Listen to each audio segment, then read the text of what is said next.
Hi, I'm Sarah, a 28-year-old graphic designer who loves being creative, and I'm also expecting a baby. Right now, I'm standing in my living room, surrounded by yellow and green decorations. My best friend Emily is up on a ladder, hanging the last of the welcome baby banners. Emily, you're a lifesaver, I say, rubbing my big belly. I don't know how I would have pulled off this gender-neutral baby shower without you. She smiles down at me. That's what best friends are for, Mama. Plus, I love driving your mother-in-law crazy with all this yellow and green. I can't help but laugh. Oh, don't remind me. Linda's been texting me non-stop about the baby's gender. If she sends me one more old wives' tale about how to tell if it's a boy or girl, I'm going to lose it. Just then, my phone buzzes. Speak of the devil, is that her again? Emily asks as she climbs down the ladder. I nod and show her the screen. She wants to know if I'm craving salty or sweet foods. Apparently, that's a foolproof way to tell the baby's gender. Emily rolls her eyes. I swear, that woman needs a hobby. Tell me about it, I say, putting my phone down. Mark's trying to keep her calm, but you know how she is. As if on cue, my husband Mark walks in, looking a bit stressed. Hey, babe, the nursery's all set up. My dad's bringing over the last of the furniture later. Thanks, hun. How's your mom handling all of this? He runs a hand through his hair. Well, she's persistent, but don't worry, I've told her 100 times we're keeping it a surprise. Good luck with that, Emily says with a smirk. Just then, the doorbell rings. It's my parents, Robert and Carol, their arms full of gifts and snacks for the shower. Oh, sweetie. The place looks wonderful, Robert says, putting down the boxes with a big smile. Your mother's right, you've done a great job, kiddo. As we're chatting, Mark's phone starts ringing. He looks at it and sighs. It's Mom again. I better take this, Mark says as he steps out, trying to calm Linda down. Emily comes over to me with a grin. $10 says she's trying to get him to spill the beans about the baby's gender. I shake my head. No bet, that's a sure loss. As the day goes on, more friends and family arrive to help set up. The house is filled with excitement, but I can't shake the feeling that Linda is up to something. Every time Mark's phone rings, I get a little more nervous. Later that evening, while Mark and I are getting ready for bed, I decide to bring it up. Hun, is your mom okay? She seems extra intense about the gender thing. Mark sighs and pulls me close. You know how she is, she just wants to be involved. But don't worry. I've got it under control. I nod, trying to believe him, but as I drift off to sleep, I can't help but wonder what Linda might have planned for the baby shower tomorrow. The morning of the shower, I wake up feeling both excited and nervous. As I'm getting ready, Mark walks in, looking anxious. Hey, are you okay? You look like you've seen a ghost. He runs a hand through his hair. I just got off the phone with my mom. She's acting strange, stranger than usual. She kept talking about having a big surprise for us. I don't like the sound of that, I say, trying to brush it off but feeling uneasy. As guests start arriving, I push my worries aside and focus on enjoying the party. This spread looks amazing, Sarah, my friend Rachel says, eyeing the buffet. Thanks, Emily really outdid herself with the planning, I reply. Just then, Emily rushes over, looking flustered. Sarah, we've got a problem. The cake decorator mixed up our order. The cake says it's a boy. What? No, this can't be happening. Don't worry, I've got a plan, Emily assures me. We'll just scrape off the boy part and replace it with baby. Crisis averted. As we're fixing the cake issue, the doorbell rings. Mark goes to answer it, and I hear his shocked voice. Mom, what's all this?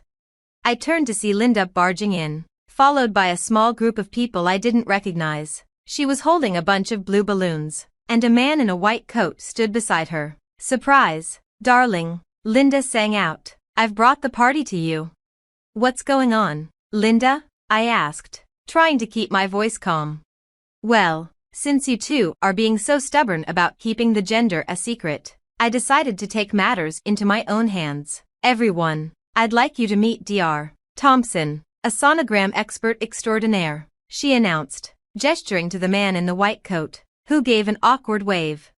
Mom, what are you doing? Mark hissed, clearly upset. I'm revealing the truth. Dear, it's a boy, and I have proof, Linda declared, pulling out a folder and waving it around. I have the latest sonogram pictures right here. Dr. Thompson will examine them and confirm what I already know. I felt my face flush with anger and embarrassment. Linda, that's enough. This is our baby, our choice. You have no right. Oh, pish posh, Linda interrupted. I'm the grandmother. I have every right to know.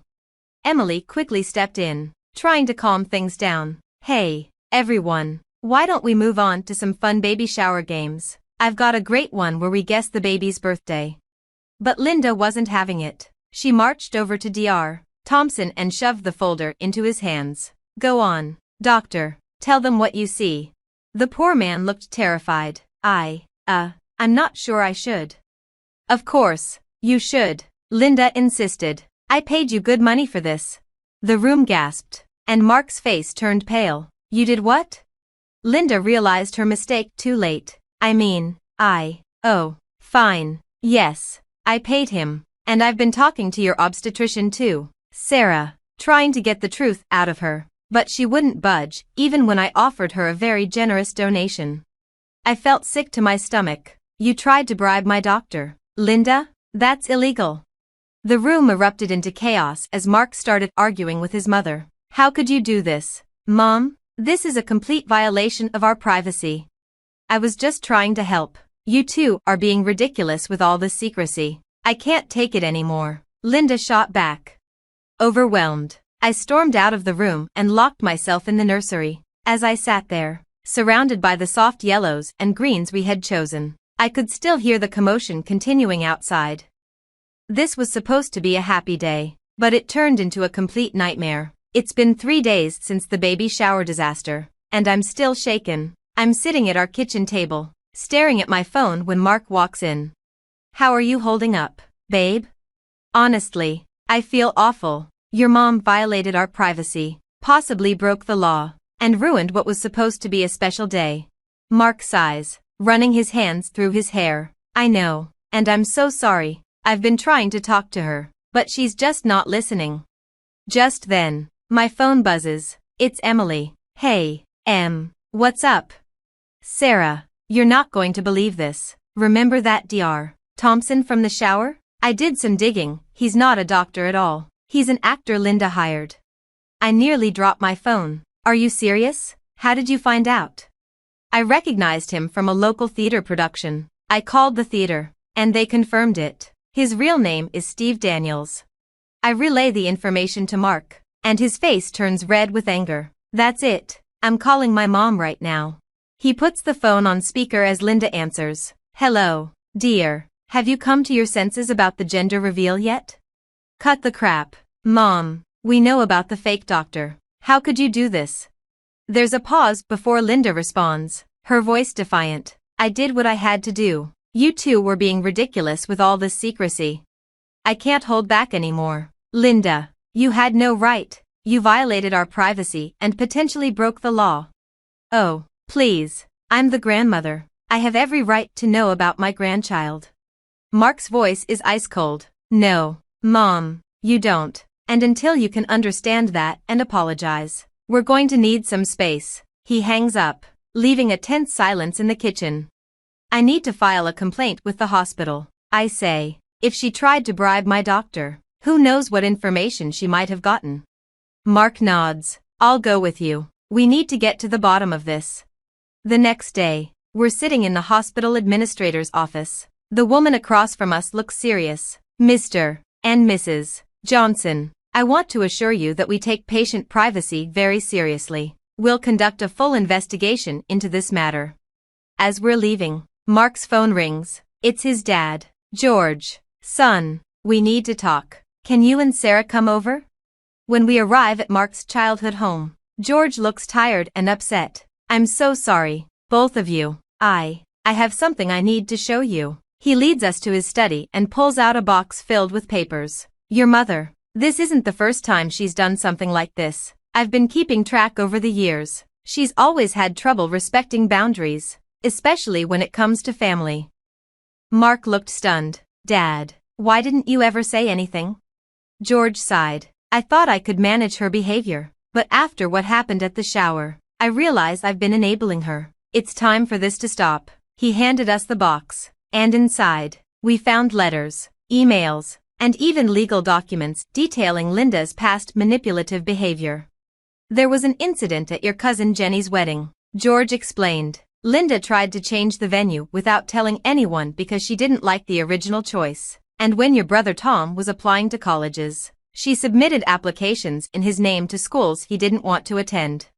I felt a mix of vindication and sadness. George, thank you for showing us this. It helps to know we're not alone in dealing with her behavior.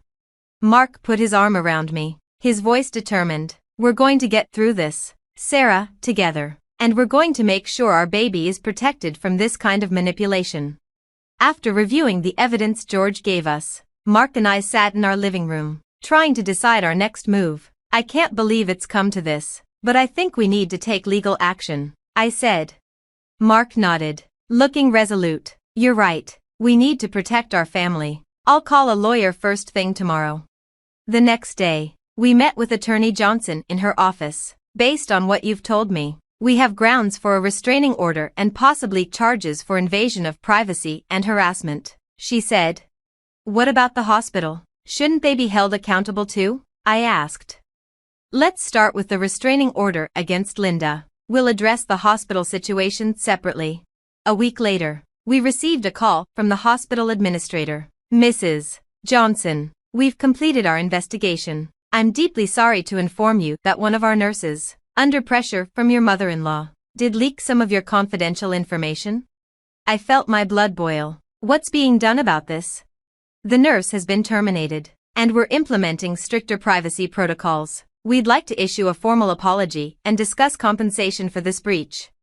After hanging up, I turned to Mark. Well, at least they're taking it seriously. Small consolation, he grumbled, but it's something.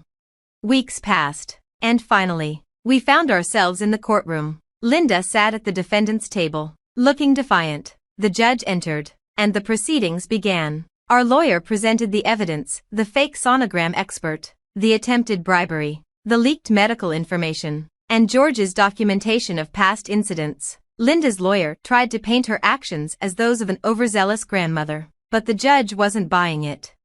Mrs. Linda Johnson, this court finds you guilty of harassment and invasion of privacy. You are hereby fined $10,000 and ordered to attend mandatory therapy sessions to address your controlling behavior, the judge declared. I squeezed Mark's hand as the judge continued. Furthermore, a restraining order is granted. You are to have no contact with Sarah and Mark Johnson unless they initiate it. As we left the courthouse, Mark turned to me, his eyes filled with remorse. Sarah, I'm so sorry. I should have stood up to her years ago. I promise, from now on, our family comes first, always. We're in this together. Mark, we'll get through it, I reassured him. Months passed, and the big day finally arrived. In the delivery room, with Mark by my side, our beautiful baby boy came into the world. As I held our son for the first time, I couldn't help but smile. He's perfect, Sarah, absolutely perfect, Mark whispered. George, holding his grandson, beamed with pride. He's got your eyes, Sarah, and Mark's nose, Emily added with a laugh. Surrounded by our friends and family, I looked at Mark and our son, feeling a deep sense of peace and strength. We had been through so much, but we emerged stronger, ready to protect our little family from any toxic influences.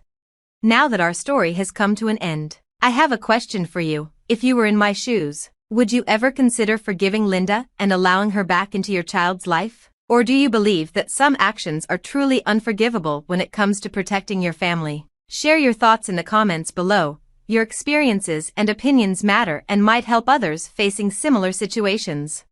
If you enjoyed this story and want to hear more like it, don't forget to hit that like button and subscribe to the channel. Your support means the world to us and helps us continue sharing these real-life dramas.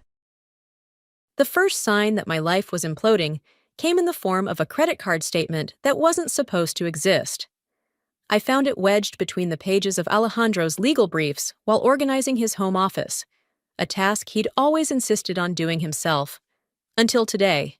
My name is Ava, and I'm a financial planner who somehow missed the biggest financial fraud happening right under my nose. The irony isn't lost on me. Honey, did you need any help with that? Alejandro called from downstairs, his voice carrying that forced casualness that I'd been picking up on lately, but couldn't quite place. No, I'm good, I called back, my hands trembling as I stared at the statement. 4-star hotels, jewelry stores, romantic restaurants, all in the past 3 months.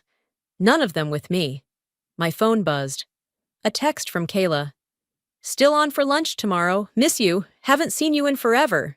But tonight, in the darkness of our bedroom, I made myself a promise. They thought they were so clever, the lawyer and the backstabbing best friend, playing the long game. But they'd forgotten one crucial detail. Numbers were my language, evidence was my ammunition, and revenge would be my masterpiece. I turned away from Alejandro and smiled into my pillow. They wanted to play? Game on. Mrs. Hayes, I have to say, this is one of the most meticulously documented cases I've seen, Sampson said, adjusting his tie as he reviewed the files I'd brought to his office. Most people in your situation come to me with suspicions. You've brought me a roadmap. I'd chosen him specifically because he specialized in financial fraud and had never lost a case against my husband's law firm. I need to know what my options are. First, he leaned forward, we need to secure your assets. Today. How much time do we have? Based on the patterns I've found, they're planning to leave after the Henderson payout. That's in 3 weeks. Sampson whistled. Ambitious. They're looking at what, 2 million? 2.3. I pulled out my laptop. And that's just the obvious part. Look at this. I showed him the trail I'd uncovered. A series of small transfers to an offshore account, disguised as business expenses. Alejandro had been careful, but he'd underestimated my attention to detail. My phone buzzed. Kayla again. Lunch was amazing yesterday. We should do it more often before you get too busy with work. Lunch had been a masterclass in acting. I'd sat there, smiling and nodding as she talked about her upcoming business trip, the same week as Alejandro's legal conference in the Cayman Islands. Your friend's not very subtle, Sampson observed. No, she isn't. I showed him the text. But she's useful. Every message is another piece of evidence. Okay, he started typing on his computer. First, we file for an emergency freeze on all joint assets. Then, my phone rang. Lisa, he's asking questions, she said without preamble. He just called me about getting together for your birthday planning. Perfect. Keep him busy. I need another hour here. Already on it. I've invited him to help me pick out your gift. We're meeting at the mall in 20 minutes. You're the best. Sampson raised an eyebrow as I hung up. Reliable sister? The most. I turned back to the documents. What's our next step? We need to document everything without tipping them off. Your neighbor, Emerson, was it? The one who saw them together? We'll need her statement. Already got it. I pulled out a sealed envelope. Notarized this morning. A notification popped up on my phone. A bank alert. Another transfer attempt from our joint account to the offshore one. Look at this, I showed Sampson. They're getting bolder. Or desperate. He studied the notification. This works in our favor. Each attempt strengthens our case. I spent the next hour signing papers, transferring funds to secure accounts, and laying the groundwork for what was coming. By the time I left Sampson's office, the first phase was in motion. My phone buzzed with a text from Alejandro. Your sister is impossible to shop for you with. Miss you? Dinner tonight? Can't wait, I replied, adding a heart emoji. Where should we go? That new Italian place? The same restaurant where he'd taken Kayla last week, according to the credit card statement. Perfect. That evening, I dressed carefully. The blue dress he loved, hair down the way he preferred. As I applied my lipstick, another text came through, this time from an unknown number. Sampson. Papers filed, assets secured, green light for phase 2. Alejandro was waiting downstairs, keys in hand. You look beautiful. Thank you. I kissed his cheek. noting the faint trace of perfume that wasn't mine. "Shall we?" At the restaurant, he was the perfect husband, attentive, charming, ordering my favorite wine. I watched him perform, marveling at how I'd never noticed the calculation behind his smile. "Everything okay?" he asked. "You seem quiet." "Just thinking about work. The Henderson account is taking up all my mental space." His fork paused halfway to his mouth. "The Henderson account? Any issues?" I almost laughed. My best friend since college, texting me like nothing was wrong, while her name was all over these receipts. Restaurant charges for two, always when I was at my weekly client meetings, always with Alejandro's card. "You sure you don't need help?" Alejandro's footsteps were coming up the stairs now. I slipped the statement into my jacket pocket. "Actually, I'm feeling a bit hungry. Want to order in?" "No, everything's right on schedule." I smiled. The payout's actually coming a week earlier than planned. Isn't that great? I watched the panic flash in his eyes before he covered it with a smile. "That's wonderful, honey." Later that night, as he slept, I checked my phone one last time. 3 new messages. From Kayla. "Girls' night soon, before my business trip?" From Lisa. "He spent 2 hours looking at jewelry he's never going to give you. Oscar-worthy performance from me, BTW." And from Samson. "Everything in place. They won't know what hit them." I turned off my phone and closed my eyes, listening to Alejandro's steady breathing beside me. 3 more weeks of this charade. 3 weeks of smiles and kisses and careful documentation. Then we'd see who was really the better player at this game. "They're in there right now," Emerson whispered, peeking through her kitchen window that overlooked the coffee shop across the street. 3rd time this week. I stood beside her, watching Alejandro and Kayla sitting at their corner table, heads close together over what looked like documents. My husband had told me he was in court all morning. "Want me to record them again?" Emerson asked, phone already in hand. "Please, and thank you for doing this." "Are you kidding? After what they did to Marcus last year?" She pressed record. "Your husband was his divorce lawyer while sleeping with his wife. They deserve everything coming to them." That was news to me. "Marcus from the hardware store?" "Yep. Lost everything in the settlement. Had to move back in with his parents." I filed that information away for later. "Send the video to my secure email?" "Already done." Emerson turned from the window. "Coffee?" As we sat at her kitchen counter, my phone lit up with an email notification. Not my regular account. The one I'd created using the fake name I'd found in Alejandro's documents. The same one he and Kayla had been using to communicate. "Holy shit," I muttered, reading the email. "What is it?"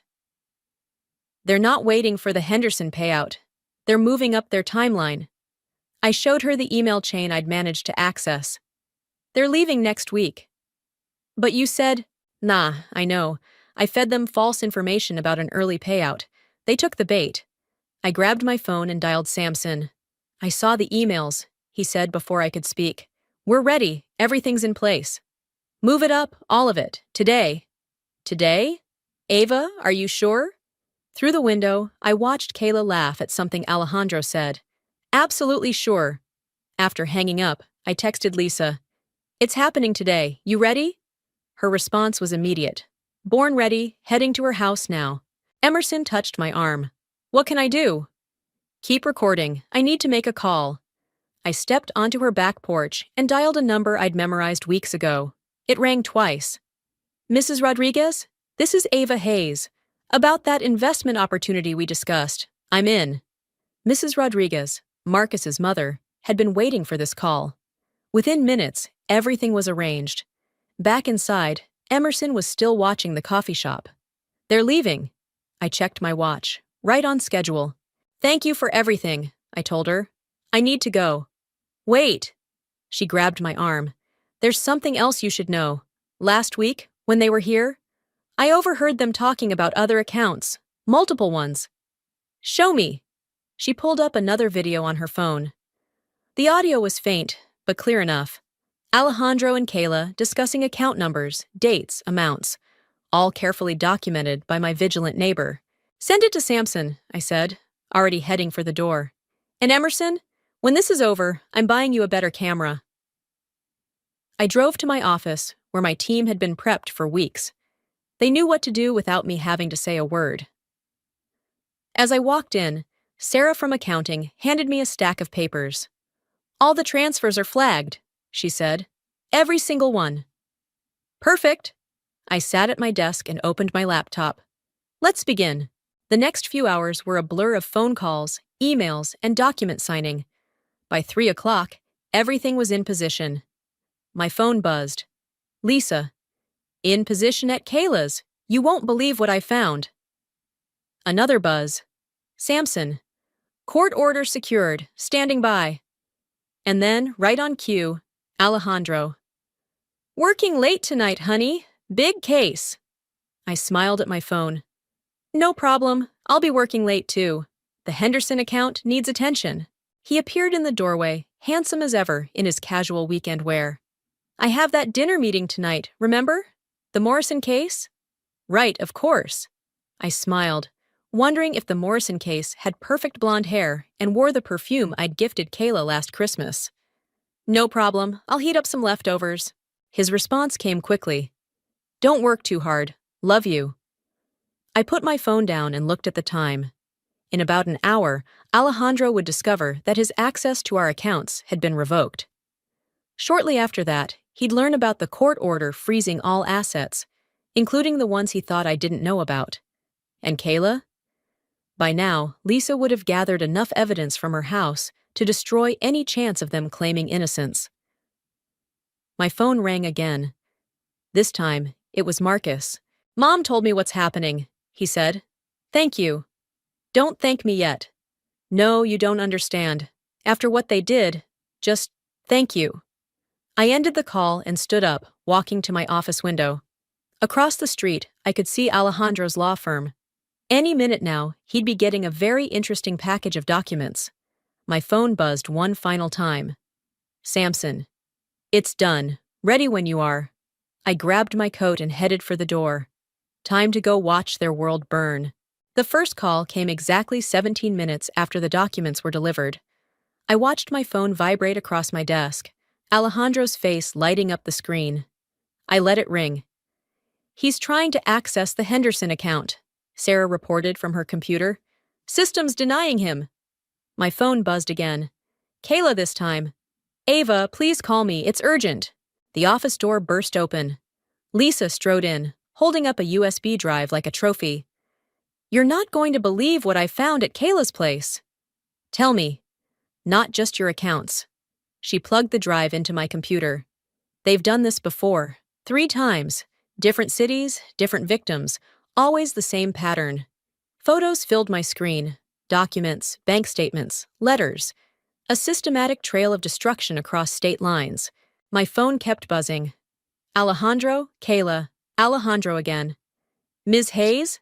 My assistant poked her head in. Mr. Hayes is in the lobby. He's quite insistent. I straightened my jacket. Perfect timing. Lisa, send everything to Samson. Sarah, start the trace on those other accounts. The elevator ride down felt longer than usual. When the doors opened, I saw him pacing the lobby, running his hands through his hair. A tell I'd learned meant he was panicking. Ava! He rushed toward me. There's been a mistake. The accounts are frozen? I smiled. No mistake. He stopped short, his face changing as realization hit. How long have you known? Long enough. I nodded to security. Mr. Hayes was just leaving. Ava, please. Let me explain. Explain what? The offshore accounts? The plans with Kayla? Or should we talk about Marcus first? He paled. Marcus? And the others before him. Did you really think I wouldn't find out? His phone chimed. He checked it, cursed, then looked at me with desperate eyes. Whatever you think you know? I know everything. I stepped closer, lowering my voice. Every account, every meeting, every lie. And in about 10 minutes, so will the Bar Association. As if on cue, his phone exploded with notifications. I watched his face as he read them, saw the moment he realized it was all falling apart. You can't do this, he whispered. I already have. He grabbed my arm. You'll destroy everything! Security moved forward, but I held up my hand. No, Alejandro. You did that yourself. Now, would you like to leave on your own, or should these gentlemen help you? He let go, straightened his tie, tried to recover his dignity. This isn't over. Actually, it is. Oh, and Alejandro, I called as he turned to leave. Say hi to Kayla for me. She might want to check her own accounts. The moment he was gone, my phone rang. Samson, it's done, he said. The Bar Association has everything. So does the FBI's Financial Crimes Unit. And Kayla? Her firm just received an interesting package about employee fraud. I'd say her partnership track is effectively over. I ended the call and turned to Lisa, who'd appeared beside me. Ready for phase 2? She grinned. Marcus and his parents are waiting at Samson's office, along with some other interested parties. My phone buzzed again. A text from Emerson. They're at the coffee shop, both of them, looking pretty frantic. Good, I checked my watch. Time to pay them a visit. Want backup? Lisa asked. No, this part I need to do alone. The coffee shop was 3 blocks away. I walked slowly, letting them stew in their panic. Through the window, I could see them huddled in their usual corner, phones out, faces pale. Later that night, I sat in our kitchen, laptop open, methodically going through our joint accounts.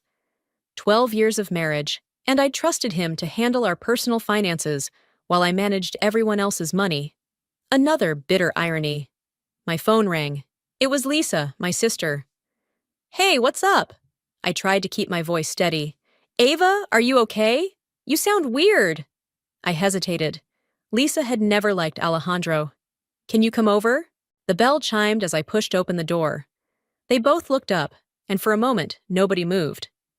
Ava, Kayla started, standing. We can explain. Sit down. My voice was ice. She sat. I pulled up a chair, noting how they instinctively leaned away from me. So let's talk about Marcus. Who? Kayla's confusion was almost convincing. Don't. I placed my phone on the table, started playing a recording. Their voices filled the space between us, discussing their previous schemes, their plans, their victims. Where did you get that? Alejandro demanded. Does it matter? I have everything. The accounts in Arizona, the couple in Oregon, all of it. Kayla started to cry. Alejandro reached for my hand. I pulled back. Please, he said. We can fix this. No, we can't. I stood up. But don't worry. I'm sure you'll have plenty of time to think about it. The FBI tends to be thorough with their investigations. As I walked out, I heard Kayla call my name. I didn't look back. My phone buzzed with a message from Samson. Marcus and the others are ready. Time to finish this. I smiled, hailed a cab, and headed toward the next phase of their destruction. Sometimes karma needed a little help, and I was more than happy to assist. Samson's conference room was packed. Marcus sat at one end of the long table, his parents beside him. Next to them were 2 couples I'd never met in person, the victims from Arizona and Oregon. Their faces showed the same mix of anger and betrayal I saw in my mirror every morning. They're running, Lisa announced, bursting into the room. Emerson just saw them leaving the coffee shop with suitcases, headed to the airport. I smiled. Right on schedule. Should we stop them? Marcus asked, half rising from his chair. No need. I nodded to Samson, who pulled up a live feed on the conference room screen. Airport security cameras showed Alejandro and Kayla rushing through the terminal. Their passports have been flagged, Samson explained. They're not going anywhere. We watched as they approached the international departures counter. Even without audio, we could see the moment everything fell apart. The confused looks, the frantic phone calls, the arrival of airport security. Is that... The woman from Oregon leaned forward. Are they being arrested? Not yet. I checked my watch. That comes next. Right on cue, 2 FBI agents appeared on screen. We watched in silence as Alejandro and Kayla were led away, their luggage abandoned at the counter. Holy shit, Marcus whispered. You actually did it. We did it, I corrected. All of us. Your documentation helped build the case. The woman from Arizona, Janet, wiped tears from her eyes. When you contacted us, I couldn't believe it was happening again, that they were still doing this. They were good at covering their tracks, her husband added, but not good enough. My phone buzzed, a call from an unknown number. Alejandro, probably using his one phone call. I declined it. What happens now? Marcus asked.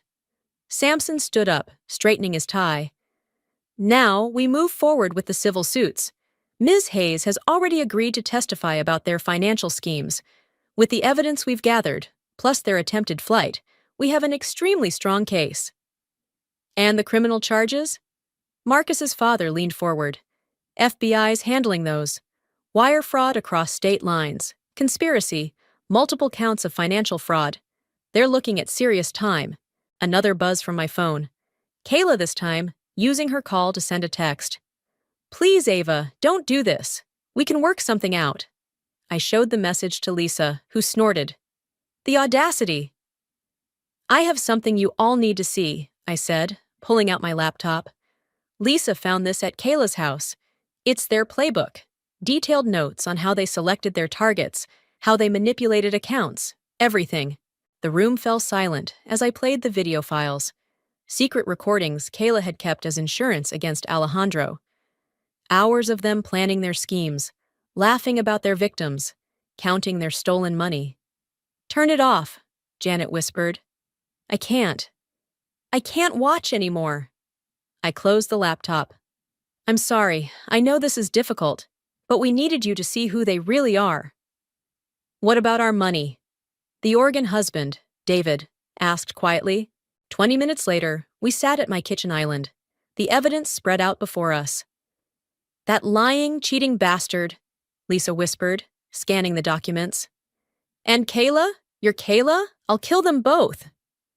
No, I said, surprising myself with how calm I felt. I have a better idea. Ava.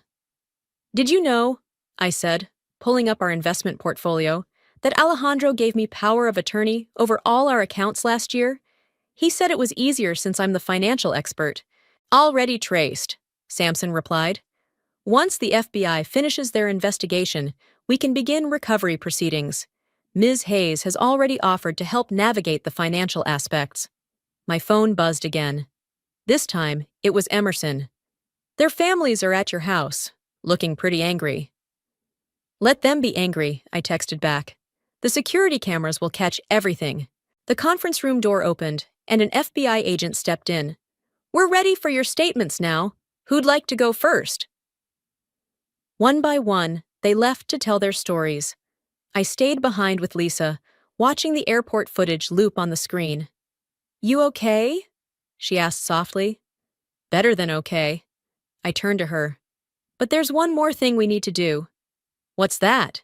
I pulled up an email on my phone, the one I'd been drafting all morning. Send this to every law firm and financial institution in the state. They need to know who they're really dealing with. Lisa read it over my shoulder, whistling low. This will destroy their careers. Permanently. Good. My phone lit up with another message, a video from the security company. Alejandro's parents were at my front door, shouting and demanding answers. I forwarded it directly to Samson. More evidence, I said, standing up. Ready to give your statement? Born ready. Lisa linked her arm through mine. But first, want to grab coffee? The shop across from your house has a great view of the show. I thought about it. About sitting there, watching their families realize the truth, just like I had weeks ago. But that wasn't who I wanted to be. No, I said finally. Let's give our statements and go home. They're not worth any more of our time.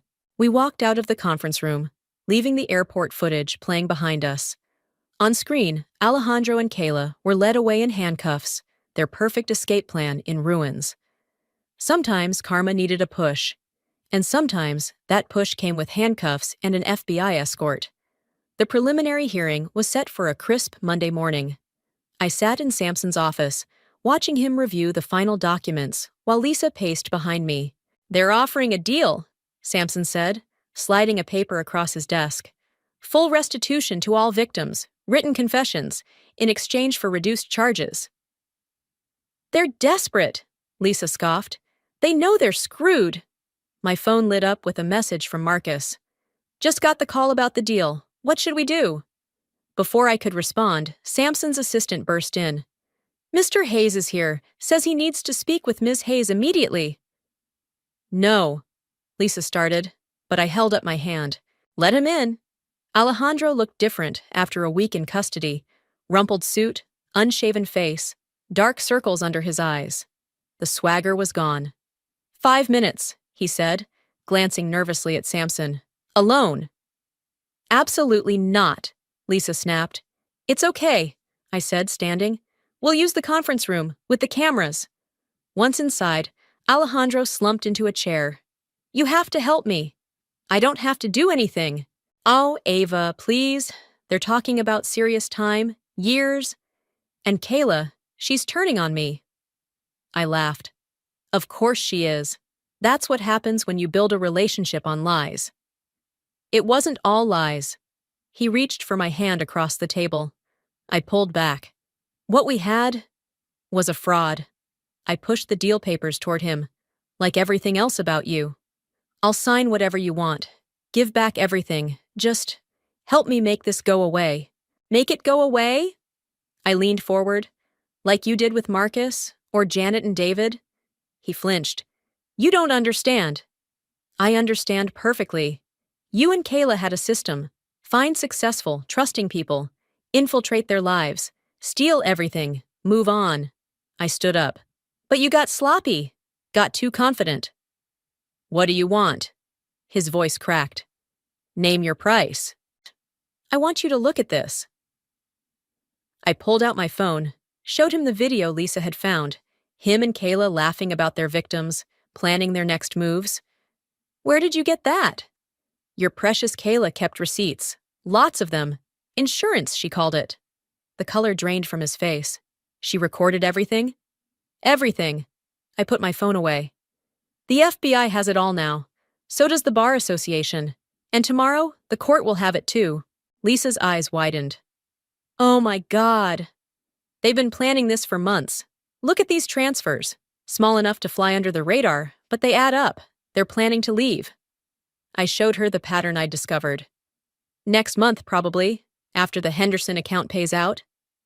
"How can you be so calm?" I wasn't calm. I was nuclear. But rage could wait. "Because I'm good at my job, Lisa. Really good. And they have no idea that I know." He buried his face in his hands. "I'll lose everything. Now you know how it feels." A knock at the door. Sampson. "Time's up." "Sign the deal," I said, walking to the door. "It's the best you're going to get." "Wait!" He grabbed the papers. "What about Kayla? Will she sign too?" "She already did, an hour ago." I smiled at his shocked expression. "Turns out she's better at saving herself than saving you." Back in Sampson's office, Lisa was waiting with news. "Kayla's lawyer just called. She's giving them everything. Names, dates, account numbers." "Good." I checked my watch. "The others will be here soon for the final briefing." "Are you sure you want to do this?" Sampson asked. "The deal would be cleaner, faster." "They don't deserve clean or fast." I looked out his window at the courthouse across the street. "They deserve to face every person they hurt." My phone buzzed. Emerson. "Just saw Kayla's parents going into the courthouse. They looked devastated." Another message followed quickly, from Janet. "We're here, in the lobby, ready when you are." I gathered my things, straightened my jacket. "Let's go. Everyone's waiting." The courthouse lobby was packed. Marcus and his parents stood with Janet and David. The Oregon couple huddled with their lawyer. And there, by the entrance, stood Kayla's parents, looking lost and broken. "Mrs. Parker," I said, approaching Kayla's mother. "I'm sorry you're learning about your daughter this way." She grabbed my arm. "Is it true? All of it?" "Yes. And there's more, much more." She started to cry. Her husband led her away, but not before whispering, "Thank you for stopping them." Samson appeared at my side. They're ready for us. As we walked toward the courtroom, I saw Alejandro being led in through a side door, hands cuffed. Our eyes met briefly. He looked away first. Lisa squeezed my hand. Ready? I thought about the past few weeks, the discoveries, the pain, the careful planning. Thought about Marcus losing everything, Janet's tears, David's quiet anger. Thought about every person these two had hurt in their quest for easy money. Ready, I said, pushing open the courtroom doors. Let's finish this. Behind me, I heard Alejandro's voice one last time. Ava, please. But I kept walking. Sometimes the best revenge isn't just exposing the truth, it's making sure everyone hears it. The courtroom fell silent as the video played on the large screen. Kayla's voice filled the room. It's so easy. They trust us completely. Alejandro handles the legal side. I play the friend, and they never see it coming. I watched the judge's face darken as the evidence unfolded. Beside me, Janet gripped her husband's hand. Behind us, Marcus's parents whispered furiously. Turn it off! Kayla shouted from her seat. That was private! Private like the lives you destroyed? Marcus stood up, but his father pulled him back down. The judge banged her gavel. Order, Miss Clark, one more outburst and you'll be removed. My phone buzzed again. Another text from Kayla. Found the perfect birthday gift for you. Can't wait to give it to you next week. Lisa read the text over my shoulder and swore. The nerve of that bye. Let her play her game, I interrupted, already formulating a plan. I'll play mine. What are you going to do? I closed my laptop and looked at my sister. First, I'm having lunch with my best friend tomorrow. Then I'm going to visit a lawyer, not one from Alejandro's firm. After that, I managed a smile that felt more like baring teeth. After that, I'm going to make sure they regret ever thinking they could outsmart me. Need backup? Always. After Lisa left, I went upstairs and lay down next to my sleeping husband. He'd come home late, smelling of his business dinner. Tomorrow, he'd wake up to his loving, unsuspecting wife. He'd kiss me goodbye, go to work, and continue plotting with my best friend to steal my money and break my heart. Alejandro sat separately from Kayla, his attorney looking increasingly defeated as each piece of evidence was presented. The offshore accounts, the falsified documents, the trail of broken lives across 3 states. Samson stood. Your Honor, we'd like to call our first witness. I walked to the stand, feeling their eyes on me. Kayla wouldn't look at me, but Alejandro stared, silently pleading. Ms. Hayes, Samson began, when did you first suspect something was wrong? Objection. Alejandro's lawyer jumped up. Relevance? Overruled. The judge leaned forward. Continue. I described finding the credit card statement, uncovering the patterns, discovering their previous victims. With each detail, I watched their facades crumble further. And these accounts? Samson held up bank statements. Can you explain their significance? Those are the transfer records showing how they moved money between victims. They used my financial expertise without my knowledge, copying my investment strategies to make their fraud look legitimate. You lying bitch! Kayla shot up, face contorted. You knew! You had to know! Remove her, the judge ordered. As bailiffs led Kayla out, she screamed accusations until the doors closed behind her. Alejandro's attorney stood. Your Honor, in light of this evidence, we'd like to change our plea. The courtroom erupted. Marcus pumped his fist. Janet burst into tears. Lisa squeezed my shoulder from her seat behind me. Quiet! The judge commanded. Mr. Hayes, you wish to change your plea to guilty? Alejandro nodded, defeated. Yes, Your Honor. What followed was a blur of legal proceedings, victim impact statements, and final testimonies. Janet described losing her life savings. David talked about his children's college funds disappearing. Marcus faced Alejandro directly, describing how the betrayal had nearly destroyed his family. Finally, the judge spoke. Never in my 20 years on the bench have I seen such calculated cruelty, such deliberate destruction of lives and trust. She shuffled her papers, looked directly at Alejandro. Mr. Hayes, As an officer of the court, your actions are particularly egregious. Ms. Clark, though not present, shares equal culpability. The sentence came down like thunder. 15 years for each of them. No possibility of early release. Full restitution to all victims. Permanent disbarment for Alejandro. This court is adjourned. As they led Alejandro away, he called out, "Ava, please!" I turned to him one last time. "Goodbye, Alejandro." Outside the courthouse, reporters swarmed us. Samson handled the press, while Lisa shepherded me through the crowd. But before we could leave, Kayla's mother approached. "I'm so sorry," she sobbed, hugging me tightly. "We had no idea." "None of us did," I said gently. "That's how they operated." Marcus caught up with us at the bottom of the steps. "Thank you for everything. We're having dinner tonight. All of us victims, I mean. Would you join us?" I looked at the group, Janet and David, the Oregon couple, Marcus and his parents. People brought together by tragedy, united in justice. "I'd like that." My phone buzzed. Emerson. "Just saw the news. Congratulations. Wine at my place later?"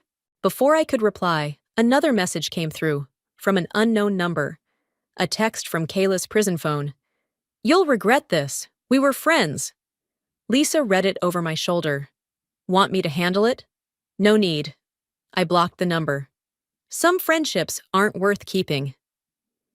As we walked to our cars, Janet fell into step beside me. "What will you do now?" "I'm starting a foundation," I said, "to help people identify and recover from financial fraud, using my experience to prevent others from going through this." "Count me in," Marcus called from behind us. "Whatever you need." The others joined in, offering support, resources, connections. In that moment, standing in the fading sunlight with these survivors, I felt something shift inside me. "First," I said, "let's have dinner, share our stories. Then tomorrow, we start helping others write better endings to theirs." Lisa linked her arm through mine as we walked away from the courthouse. Behind us, justice had been served. Ahead of us lay purpose, healing, and the chance to turn pain into protection for others. Sometimes the best revenge isn't just winning, it's using that victory to make sure no one else loses.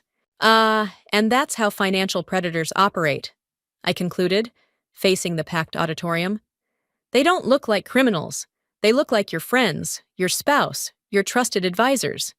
Hands shot up across the room. A woman in the front row stood without waiting to be called on. "How do you do this? Face people after everything that happened?" "Because every person in this room represents someone who won't become a victim." I gestured to Marcus, standing by the side door. "And because I'm not alone." After the presentation, Marcus helped me pack up, while Lisa handled the line of people waiting to speak with me. "Third presentation this week," he said, coiling cables. "The foundation's really taking off." "Speaking of which," I pulled out my tablet. Janet called. 2 more cases just came in. Similar pattern to ours. "Want me to handle the initial interviews?" "Please." "And David's team identified some suspicious transfers in Oregon. Could you—" My phone buzzed. A call from Samson. "Hold that thought." "Just got word," Samson said without preamble. "Kayla's trying to appeal her sentence." "Let me guess. Claiming she was manipulated by Alejandro?" "Exactly. But here's the thing. The prison recordings show her trying to set up new schemes from inside. Already sent the evidence to the DA. I ended the call, shared the update with Marcus. "Unbelievable," he muttered. "Some people never learn." "No, but others do." I nodded toward the auditorium doors, where Emerson was leading in another group for the evening session. "That's why we're here." The evening group was different, all victims of financial fraud, gathering for mutual support and education. Janet and David were already there, setting up refreshments. "Before we start," Janet announced, "I have news. The recovery team found another account. We've secured the funds for redistribution to all victims." Applause filled the room. David hugged his wife, tears in his eyes. Their children would have their college funds back. Lisa slipped in beside me. "Ready to tell them about the new initiative?" I stepped to the front of the room. We're launching a nationwide network. Financial advisors, legal experts, fraud investigators, all working together to identify and stop these crimes before they destroy more lives. Like a fraud prevention task force? Someone asked. Better. I pulled up the presentation. We're creating a system that flags suspicious patterns across multiple institutions. The same patterns that Alejandro and Kayla used to hurt people will now help us protect others. The doors opened and Kayla's parents walked in. The room fell silent. Please, her mother said softly. We want to help. We need to help. I crossed the room, took her hands in mine. You already are. Your testimony helped strengthen the case against similar crimes in 2 other states. The meeting continued. Stories shared, strategies discussed, healing happening in real time. I watched Marcus comforting a newcomer, Lisa coordinating with our legal team, Janet and David sharing their recovery journey. My phone buzzed. A text from the prison chaplain. Alejandro asked to see you. Your decision. No, I typed back. Some chapters need to stay closed. After the meeting, we gathered at Emerson's house, the core team that had grown from victims to advocates. Over wine and takeout, we planned our next moves. The foundation's going national, Lisa announced, pulling up projections. 5 new offices opening next month. Make it 6, Marcus added. Just got approval for the Seattle branch. My phone lit up with a news alert. Financial Fraud Prevention Act passes Senate. The legislation we'd helped draft, inspired by our case, was becoming law. To justice, Janet raised her glass. To prevention, David added. To survival, Marcus said. I looked around at these faces, no longer victims, but warriors. Each carrying scars, each choosing to fight back. My phone buzzed again. Another case, another chance to help. To turning pain into purpose, I said, raising my glass, and to making sure what happened to us never happens to anyone else. Emerson brought out dessert, and the conversation shifted to tomorrow's presentations, next week's cases, next month's initiatives. No one mentioned Alejandro or Kayla anymore. They were just cautionary tales now, lessons learned the hard way. Outside, the city lights twinkled. Somewhere in those lights, someone was planning their next fraud, and somewhere else, someone was falling for it. But now there was a network waiting to catch them both, the predator and the prey. My phone buzzed one last time. A message from a stranger. Saw your presentation today. You saved my life. I was about to trust the wrong person. Thank you. I showed the message to the others, watching their faces light up. This was why we did it. This was how we won. Not just by surviving our story, but by helping others write better ones. Sometimes the best endings aren't about closure. They're about opening new doors for others. The invitation sat on my kitchen counter like a ticking bomb. You are cordially invited to celebrate the union of Alexis and Nolan. I read those words 20 times, each repetition feeling like a knife twisting deeper into my chest. My sister and my ex-husband. The universe really does have a sick sense of humor. I'm Peyton, and 6 months ago, my biggest concern was whether to repaint my living room sage or olive green. Now, I'm standing here, holding an invitation that's shattered my entire world. You need to come to dinner tonight, my mother had said on the phone this morning, her voice carrying that familiar tone of forced cheerfulness. Both girls together like old times. Old times. Before Nolan. Before the divorce. Before my sister became the other woman. The rest of dinner passed in a blur of wedding talk and forced pleasantries. As I drove home later, that note burned a hole in my pocket. A.M. The initials sparked something in my memory, a name I'd seen on some paperwork during the divorce proceedings. I pulled into my driveway and sat there, engine idling. The old Peyton would have cried herself to sleep tonight. The old Peyton would have accepted this betrayal as her lot in life. But I'm not the old Peyton anymore. I pulled out my phone and scrolled through my contacts until I found the number I needed. It rang twice before a familiar voice answered. Theo, it's me. Remember when you said you knew a good private investigator? I need that number, now. You're telling me you found this in your mom's bathroom? Theo pushed his coffee aside and leaned closer to examine the note I'd found. We were sitting in our usual corner of the local cafe, away from curious ears. It has to mean something, right? I spread out several other papers on the small table. Old bank statements, tax documents, anything I'd kept from my marriage to Nolan. AM keeps showing up in these transactions, but I can't figure out who they are. Theo ran his fingers through his dark curls, a habit he'd had since college. And you're sure you want to go down this rabbit hole? Sometimes letting go is, he's marrying my sister, Theo.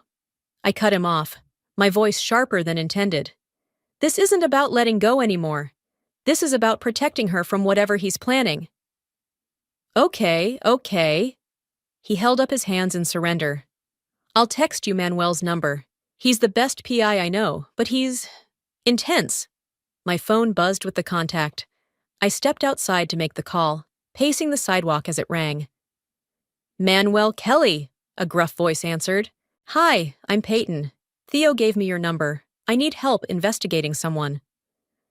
Meet me at Harrison's Diner in an hour. Bring everything you have.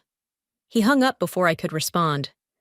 I turned to find Theo watching me through the cafe window, concern etched on his face. Back inside, I gathered my papers. He wants to meet now. I'm coming with you, Theo said, already standing. You don't have to. Yes, I do. Because the last time you had that look in your eyes, you ended up dyeing your hair pink and buying a motorcycle. That was 10 years ago, and I'm still traumatized. Harrison's Diner was nearly empty when we arrived.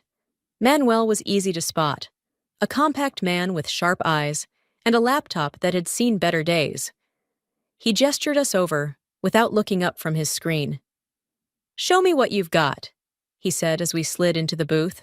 I spread everything out, explaining about the note and the mysterious AM. Manuel's fingers flew across his keyboard as I talked. These transactions, he pointed to several entries on my old bank statements. They're structured to stay just under reporting limits. Classic money laundering technique. My stomach lurched. Money laundering? Your ex-husband's been busy. Manuel turned his laptop around. Look familiar? On the screen was a photo of Nolan shaking hands with a man outside an office building. The timestamp showed it was from last week. That's Andrew Morrison, Manuel said. He's been investigated twice for securities fraud, but nothing stuck. Want to guess what his initials are? AM, Theo whispered. My phone chimed. A text from Alexis. Dress shopping tomorrow? Please come. I need my big sister. I showed it to Theo, who squeezed my hand under the table. There's more, Manuel said, typing again. Your ex-husband's name is connected to a shell corporation called Vertex Enterprises. Established 3 months before your divorce, primary shareholder is listed as AM Holdings. How much would it cost to dig deeper? I asked. Manuel named a figure that made me wince, but I nodded. Do it. Peyton, Theo started, but I shook my head. I've got money saved. This is worth it. As we left the diner, my phone rang. Unknown number. Hello? Is this Peyton? A woman's voice, unfamiliar and nervous. I worked with Nolan at his old firm. There's something you should know about the offshore account. What offshore account? The one in the Caymans, under his grandmother's maiden name. I shouldn't be calling, but when I heard he was getting married again, just check the transfers from March 15th. That's all I can say. The line went dead. Theo was watching me. What was that about? I found myself driving to my childhood home that evening, muscle memory guiding me through familiar streets while my mind raced. The moment I walked in, I knew something was wrong. The dining room table was set with Mom's best china, the set she only uses for special occasions. Peyton! Alexis rushed forward, practically bouncing. Her left hand was conspicuously hidden behind her back. I'm so glad you came. What's going on? I asked, though deep down I already knew. I don't know, I said slowly, but I think we just found our first real lead. My phone chimed again. Another text from Alexis. Found the perfect place for dress shopping. Mom's coming too. Please say yes. I stared at the message, my throat tight. Tomorrow, I'd have to smile and ooh and ah over wedding dresses while knowing my sister's fiancé might be involved in serious financial crimes. What are you going to do? Theo asked softly. I typed back, wouldn't miss it. See you tomorrow. I'm going to play along, I told Theo, my voice steady. And while they're planning their perfect wedding, we're going to find out exactly what Nolan's been hiding. We? Yes, we. Unless you've got better plans for the next few months? Theo sighed dramatically. Well, I was planning to finally learn macrame, but I suppose exposing your ex-husband's potential criminal empire takes priority. As we walked to our cars, Manuel's text arrived. Found something interesting in Vertex's tax records. Meet tomorrow afternoon? The game was on. You're awfully quiet today, Mom said, arranging cookies on a plate while I sat at her kitchen counter. The same counter where I'd done my homework, shared secrets, and cried over my first breakup. Now it felt like neutral territory in a war I hadn't asked for. Just tired. The dress shopping was intense. I picked up a cookie but didn't eat it. Watching Alexis try on wedding dresses had been like experiencing an out-of-body experience, surreal and slightly nauseating. She looked beautiful in that lace one, didn't she? Mom's voice softened. You know, Nolan came by yesterday. He wanted to talk about father-daughter dance songs with your dad. The cookie crumbled in my grip. Did Dad agree to see him? No, Mom sighed, wiping invisible crumbs from the counter. He's still processing. At least someone in this family is. Peyton? Has Nolan mentioned anything about his new business ventures? I tried to keep my voice casual. Alexis said something about a new investment firm? Mom's hands stilled. Something flickered across her face. Doubt? Worry? He's been very successful lately. Bought Alexis that beautiful ring cash. Said something about a big deal with some company. Vertex, I think. My heart skipped. Vertex? Yes, that's it, though. She lowered her voice, glancing around as if the walls might have ears. I overheard him on the phone last week. He sounded angry, talking about moving money around. When I asked, he said it was just work stress, but my phone buzzed. Manuel requesting an urgent meeting. Mom, I have to go. Work thing. I stood up, kissing her cheek. Thanks for the cookies. Peyton? She caught my arm. Be careful, sweetheart. Whatever you're doing, just be careful. I froze. What makes you think I'm doing anything? Because you're my daughter. And you've got that same look you had when you were 7 and caught your sister stealing from your piggy bank. You didn't confront her. You set up a sting operation with your stuffed animals as witnesses. Despite everything, I laughed. I forgot about that. Just remember, the truth always comes out. Sometimes it's just a matter of waiting for the right moment.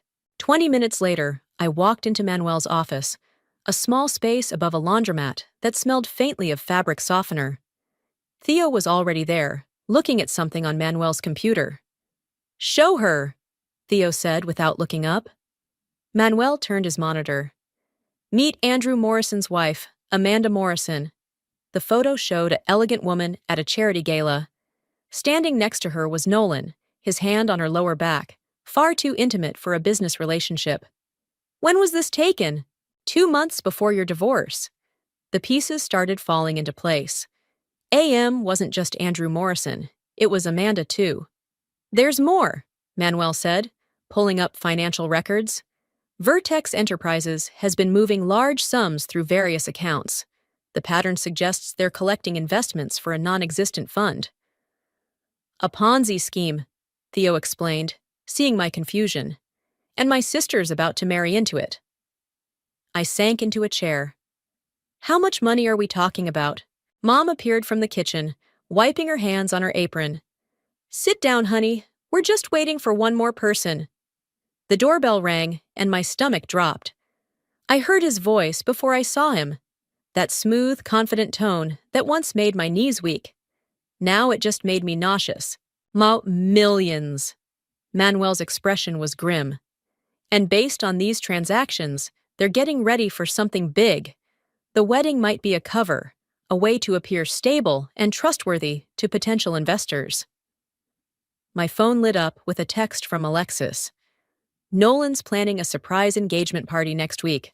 Don't tell Mom. Perfect timing, Manuel said, reading the message over my shoulder.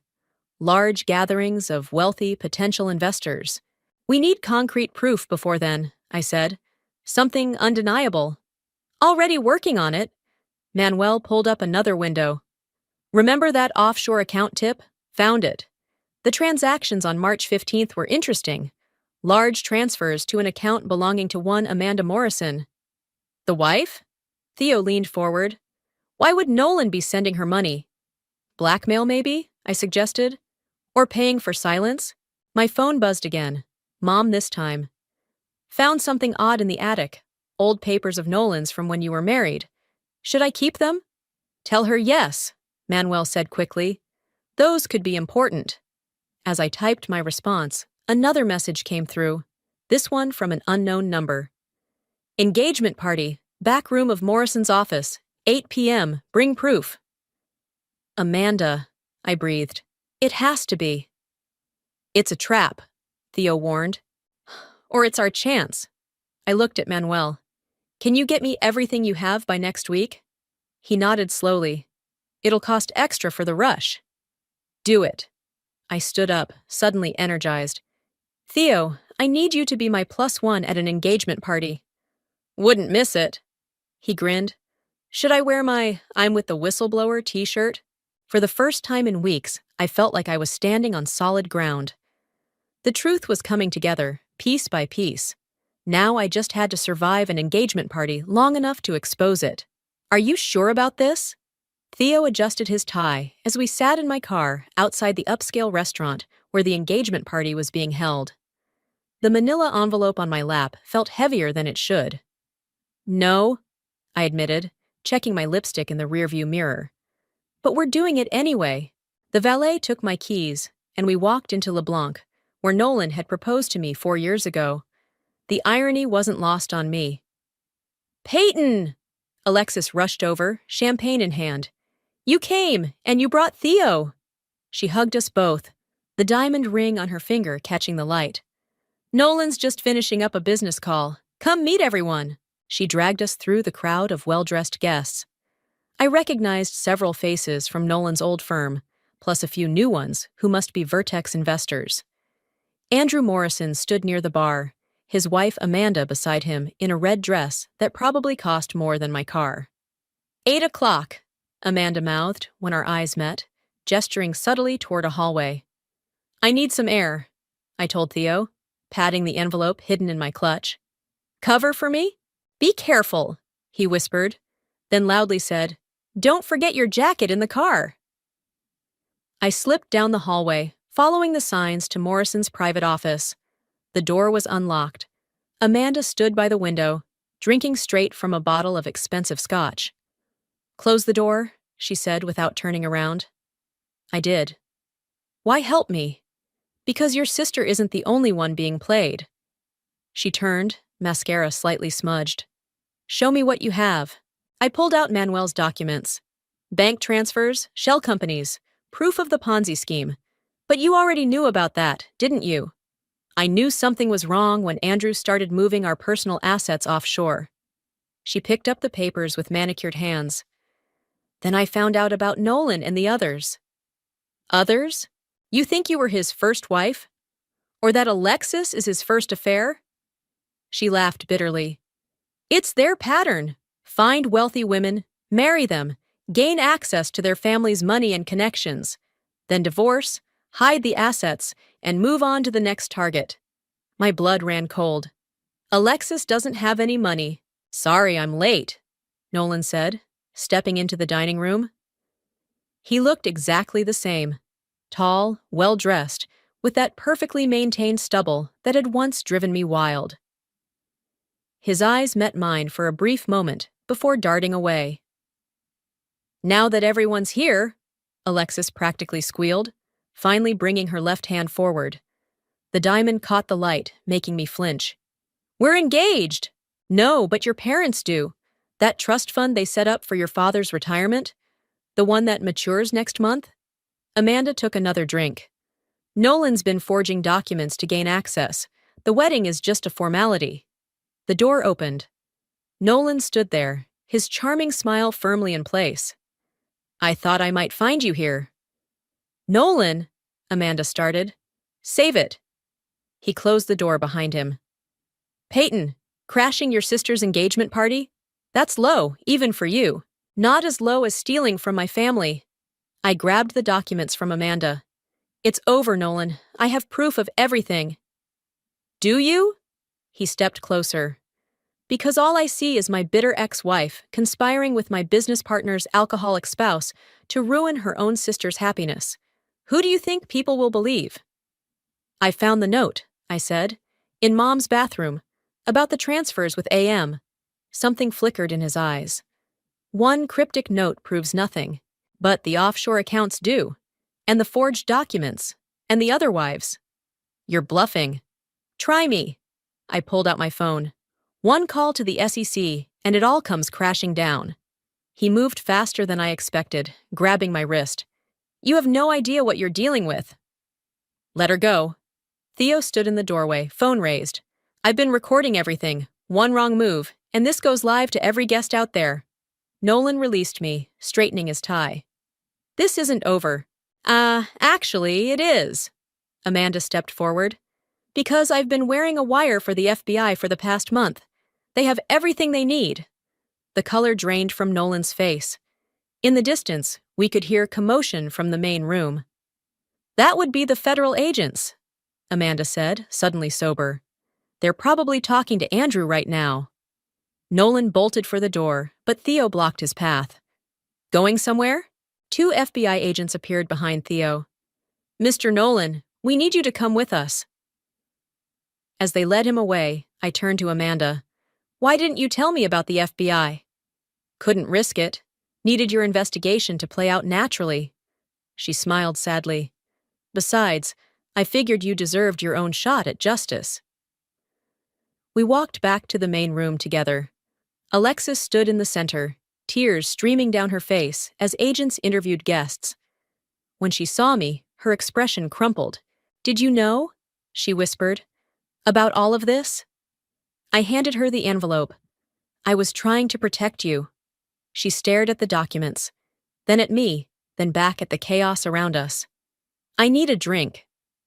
I know a place, Theo said gently, and I think both of you could use one.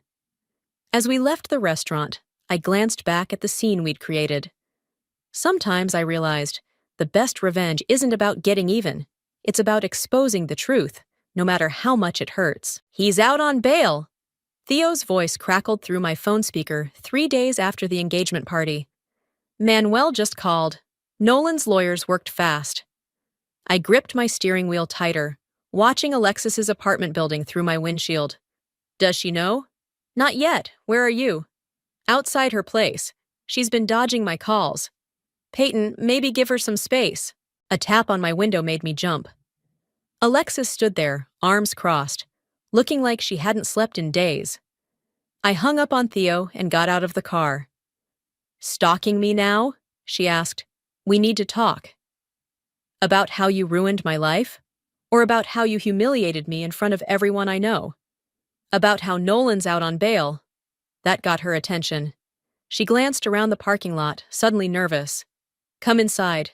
Her apartment was a mess. Empty wine bottles, wedding magazines torn to shreds, and a half-packed suitcase in the corner. The engagement ring sat on the coffee table like a discarded piece of costume jewelry. When did you know? She asked, collapsing onto her couch. About the fraud? I suspected something was wrong when I found that note, but I didn't know how deep it went until... No, she cut me off. When did you know about us? About me and Nolan? I sat across from her. Christmas, when you both lied about being out of town. She laughed, but it sounded more like a sob. You want to know the worst part? He told me you knew, said you were fine with it, that you'd moved on months ago. I believed him because I wanted to. Why him, Alexis? Of all people? The room spun. Mom was beaming. Nolan had the decency to look slightly uncomfortable.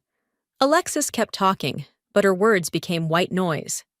That's wonderful, I managed to choke out, gripping my water glass so hard I thought it might shatter.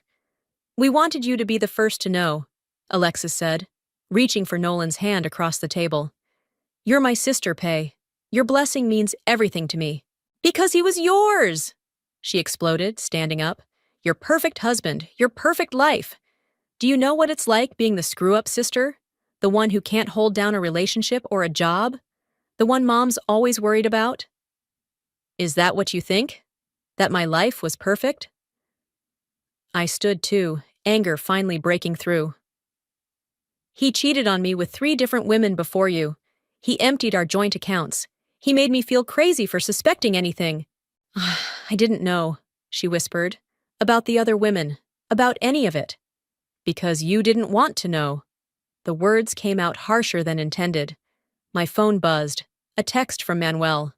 Nolan spotted heading your way. Get out now. We need to leave, I said, showing her the message.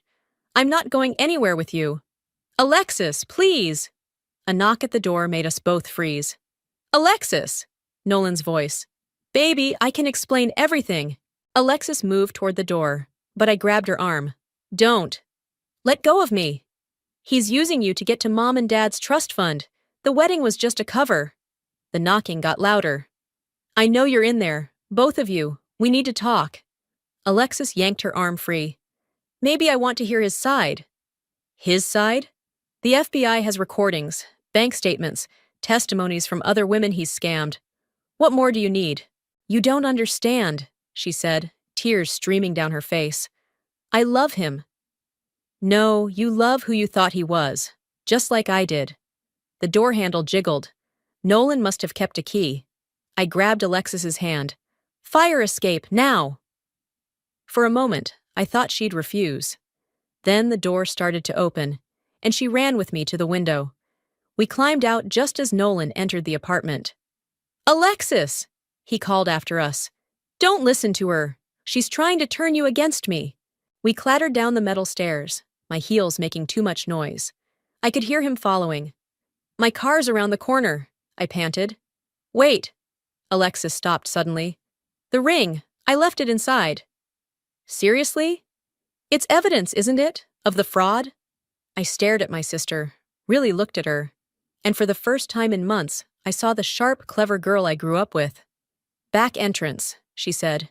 He doesn't know about it. Through the laundry room. We doubled back, slipping through the building's service entrance. Alexis used her key to access the stairs, and we crept back up to her floor. He'll be checking the street, she whispered as we eased her apartment door open. The ring still sat on the coffee table. Alexis grabbed it, along with a stack of papers from her desk. His investment proposals, the ones he wanted me to show Dad. Footsteps thundered down the hallway. We ducked into her bedroom just as Nolan re-entered the apartment. Think, I muttered, looking around. My eyes landed on her closet, and the access panel to the neighboring unit I knew was empty. As Nolan's footsteps approached the bedroom, I pulled Alexis toward the closet. For the first time since this whole mess began, we moved in perfect sync, like when we were kids playing hide and seek. Maybe that's what we needed, to remember who we were before Nolan came between us. You girls did what? Mom's voice echoed through her kitchen as Alexis and I sat at the familiar counter, still breathless from our escape. We'd crawled through the access panel, sprinted down 3 flights of stairs, and driven straight here. We had to, Alexis said, spreading out the investment documents we'd grabbed. Look at these, Mom. The signature at the bottom. It's Dad's. But he never signed these. Mom adjusted her reading glasses, hands trembling slightly as she examined the papers. These are dated last week. Your father was in the hospital for his knee surgery then. Exactly. I pulled out my phone, showing her the photos Manuel had sent. Nolan's been forging signatures, setting up fake investment accounts. The wedding was just a way to get closer to the family money. I should have seen it, Alexis whispered. All those meetings he wanted with Dad about investment opportunities. The way he kept asking about the trust fund. The doorbell rang, making us all jump. "Back door," Mom said immediately, her voice steady. "Go, I'll handle this." "Mom?" I stood up abruptly, my chair scraping against the hardwood floor. "Excuse me, bathroom." I barely made it to the upstairs bathroom before the tears came.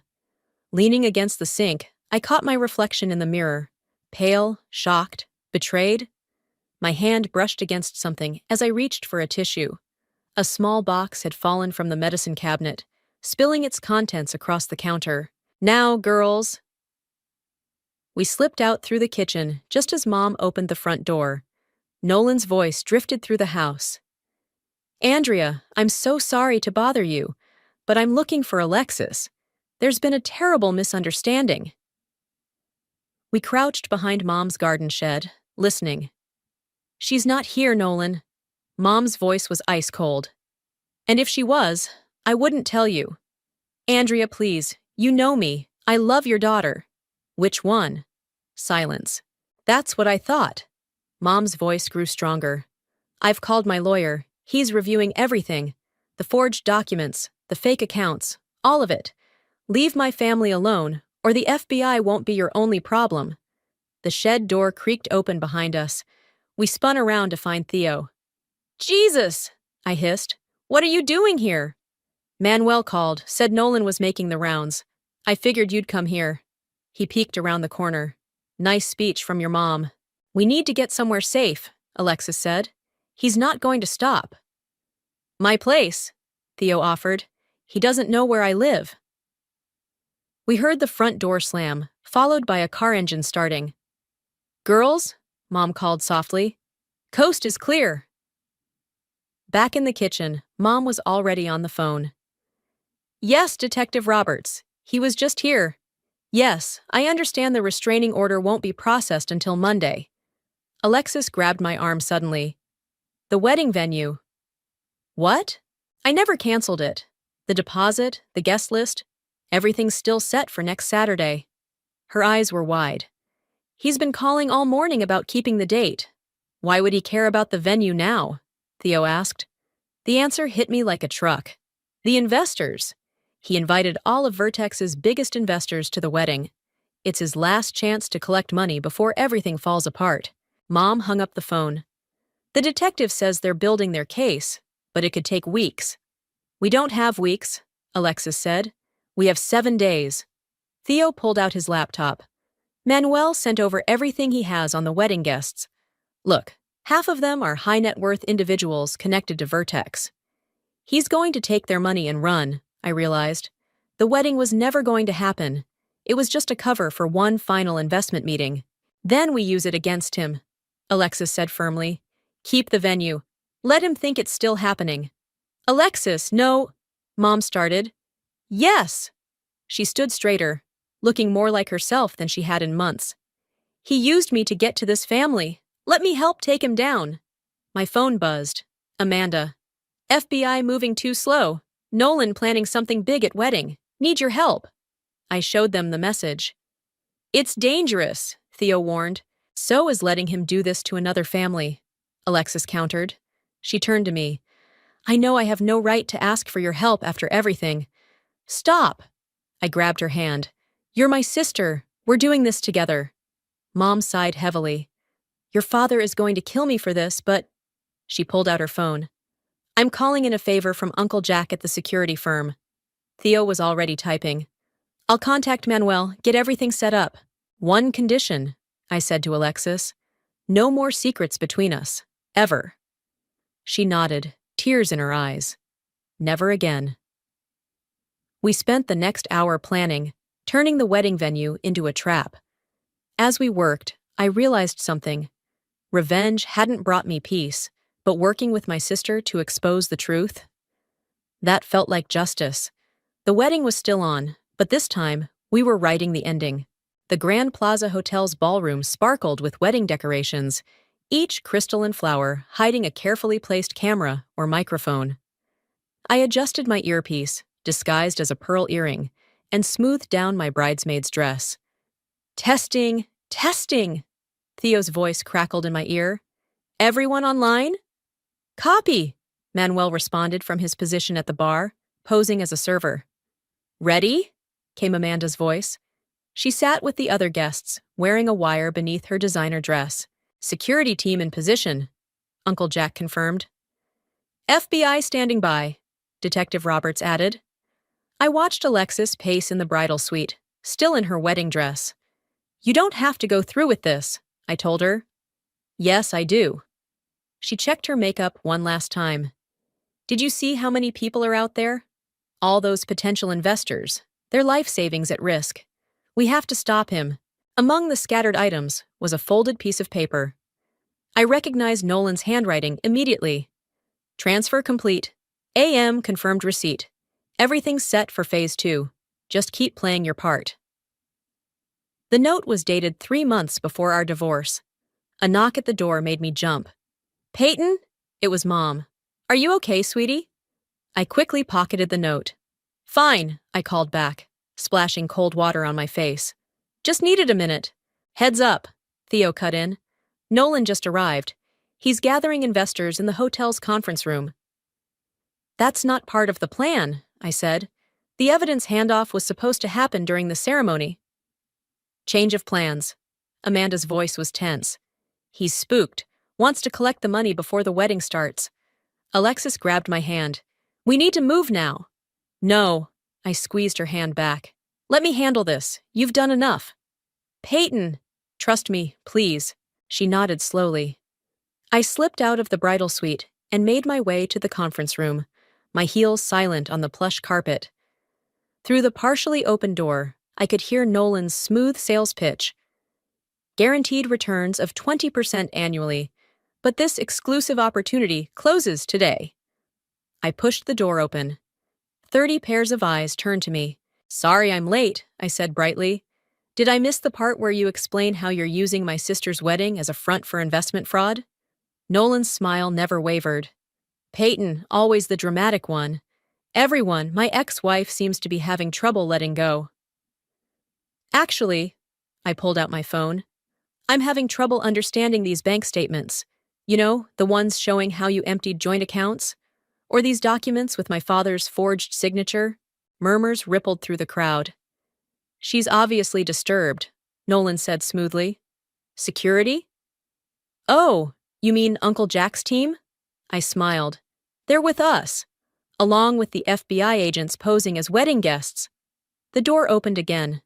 Amanda walked in, followed by Detective Roberts and 2 other agents. It's over, Nolan, Amanda said. They have everything. The offshore accounts, the forged documents, testimonies from your previous victims. Oh, previous victims? A well-dressed woman stood up. What previous victims? Show them. I nodded to Theo, who had slipped in behind me. He projected documents onto the conference room wall. Bank records, court files, photos. Evidence of Nolan's past marriages, divorces, and frauds. This is ridiculous. Nolan moved toward the door, but Uncle Jack's security team blocked his path. The money, an elderly man demanded. The investments we made today. Where is it? Already traced, Detective Roberts said. Being transferred to accounts in the Caymans as we speak. Or it would be, if we hadn't frozen everything an hour ago. Nolan lunged for the other door, but Manuel was there, tackling him smoothly to the ground. Nice move, I commented. Former linebacker, Manuel grunted, keeping Nolan pinned. The ballroom doors burst open. Alexis stood there in her wedding dress, looking like an avenging angel. You forgot something, she said, walking toward Nolan. She pulled out a small recorder. Your confession from last night. Nolan's face went white. What confession? She pressed play. His voice filled the room. Of course I don't love her. She's just a means to an end, like her sister was. Once I have their father's money. The recording continued, detailing every aspect of his scheme. I watched the last of his composure crumble as Detective Roberts read him his rights. The ring, Alexis said coldly, pulling it off her finger. I believe this belongs to the FBI now. Evidence of funds obtained through fraud. As agents led Nolan away, the investors crowded around Detective Roberts, demanding answers about their money. Amanda began explaining the recovery process. Well, Theo appeared beside me. That was more exciting than your average wedding. Speaking of which, I looked at Alexis. What do you want to do about all this? I gestured at the decorated ballroom. She looked around at the flowers, the ribbons, the waiting chairs. Then she smiled. A real, genuine smile I hadn't seen in months. Let's have a party, she said. Not a wedding. A celebration of justice and family. I'll alert the DJ, Theo grinned. As guests began filtering in from the conference room, Mom and Dad appeared, hugging us both. My girls, Mom whispered. My brave, brilliant girls. The truth had finally set us all free. I still can't believe you turned your failed wedding into a justice-served party, Theo said, helping me hang the last of the fairy lights in Mom's backyard. The summer evening was perfect for our family's first proper gathering since Nolan's arrest. When I returned to the dining room, Alexis was showing Mom her Pinterest wedding boards on her phone. Nolan watched me carefully as I sat down. So, I said, forcing a smile that felt like broken glass, how long has this been going on? We reconnected at Christmas, Alexis said quickly. Too quickly. It just happened. Oh, better than letting all that food and champagne go to waste. Alexis called from the patio, where she was arranging platters. She'd traded her wedding dress for jeans and looked more like herself than she had in months. My phone buzzed. A text from Detective Roberts. Nolan took the plea deal. 15 years. No parole for 10. Thought you'd want to know. I showed the message to Alexis. Good, she said firmly. The restitution hearings start next week, right? Amanda's testifying first, I confirmed. She's helping track down his other victims. Mom emerged from the house carrying her famous lasagna. Less talk about him, more help with these dishes. The backyard slowly filled with people who'd supported us through everything. Manuel chatting with Uncle Jack about security techniques, Amanda showing Dad photos of her new private investigation firm, friends and family who'd chosen sides and stuck by us. Package for Peyton? A delivery woman appeared at the gate. I signed for the small box, opening it to find a single key and a note. For the sister who never gave up. Love, A. Inside was the key to Amanda's office. She'd offered me a job as her partner. Take it, Alexis said, reading over my shoulder. You're good at this, uncovering the truth, helping people. What about you? I asked. Have you decided about the job offer? She grinned. Started Monday.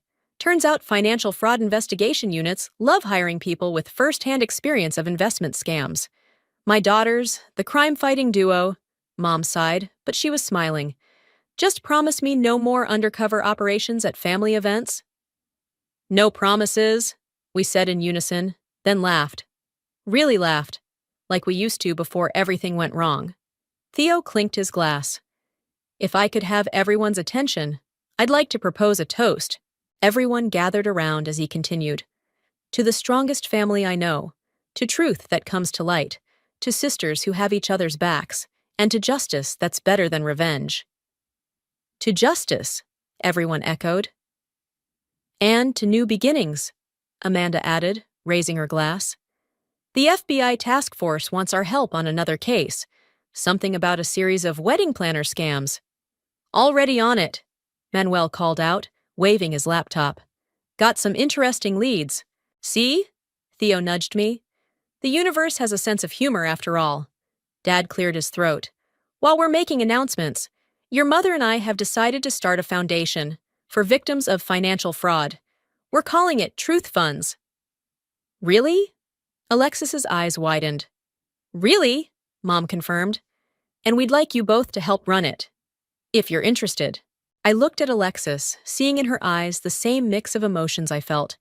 Gratitude for where we'd ended up, relief at having our family whole again, excitement for what came next. One condition, I said. We do it together. No more secrets, no more competition. Deal! Alexis hugged me tight. Partners? Partners! The party continued into the night, fairy lights twinkling like stars. I found myself by the old tree swing, watching everyone mingle and laugh. "Penny, for your thoughts?" Theo joined me, offering a glass of champagne. "Just thinking about that note I found in Mom's bathroom. How something so small led to all of this." "Sometimes the smallest truths unlock the biggest lies," he said. "Speaking of which," he pulled out an envelope. "Manuel found these today.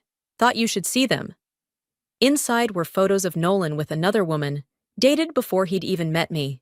"There's always another secret with him, isn't there?" I sighed. But the photos didn't hurt anymore. They just felt like confirmation that we'd done the right thing. "Peyton! Alexis!" Amanda called. "Come see what we found." We joined the group gathered around Manuel's laptop, where a familiar pattern of transactions was emerging on the screen. "Look familiar?" he asked. "Very." Alexis leaned closer. "Same setup as Vertex?" "Similar," Amanda nodded. "Different players, same game." I felt that familiar spark of determination. "Well then, what are we waiting for?" "Hold up," Mom interrupted. "First dessert, then you can save the world." As we gathered around the table, passing plates of Mom's tiramisu, I realized something. Sometimes the happy ending isn't about getting everything you thought you wanted. Sometimes it's about discovering what you were meant to do all along. Christmas, when I was in Chicago for work. When Nolan was supposedly in Seattle on business. When Alexis told me she was too busy to meet up for our traditional sisters' holiday lunch. "Sometimes the heart wants what it wants," Nolan added softly, and I wanted to scream at the audacity. Instead, I took a sip of wine and said, "Well, I hope you're both very happy." And sometimes it's about finding out that your sister isn't just your sister. She's your best ally in the fight for truth. "Ready for our next adventure?" Alexis whispered. I squeezed her hand. "Always." I never expected my father's death to feel like freedom. Call came on a Tuesday morning while I was preparing for a client meeting, my desk covered in spreadsheets and coffee-stained receipts. My name is Callie, and until that moment I thought I had my life figured out. Married to a successful real estate agent, working as a senior accountant at a respectable firm, and living in a house that looked like it belonged in a magazine. Perfect on paper, just like my father always wanted. "Callie, honey." My Aunt Fiona's voice cracked through the phone. "Your father. Elric had a heart attack last night. He's gone." The world didn't stop. My coffee didn't spill. Instead, I felt an odd sensation, like a weight lifting from my chest while simultaneously crushing it. "When?" I managed to ask, my fingers absently straightening the papers on my desk. "They found him this morning." The neighbor noticed the newspaper hadn't been picked up. Fiona paused. "He was in his study, Callie. Working until the end, just like he always did." Course he was. The great Alaric Hartman wouldn't dare die anywhere else. I could picture him there, slumped over the antique mahogany desk where he'd spent countless nights reviewing my report cards, circling every A- in red ink. "I'll need to tell Malcolm," I said, more to myself than Fiona. My husband would want to know immediately. He always insisted on being the first to know everything. "Honey, there's something else." Fiona's tone shifted. "Your father's lawyer called. There's going to be a reading of the will. He was very specific about who should attend." I almost laughed. Even in death, my father was orchestrating everything, controlling who could and couldn't participate in his final act. "When do I need to be there?" "Friday. The funeral will be Thursday afternoon." She hesitated.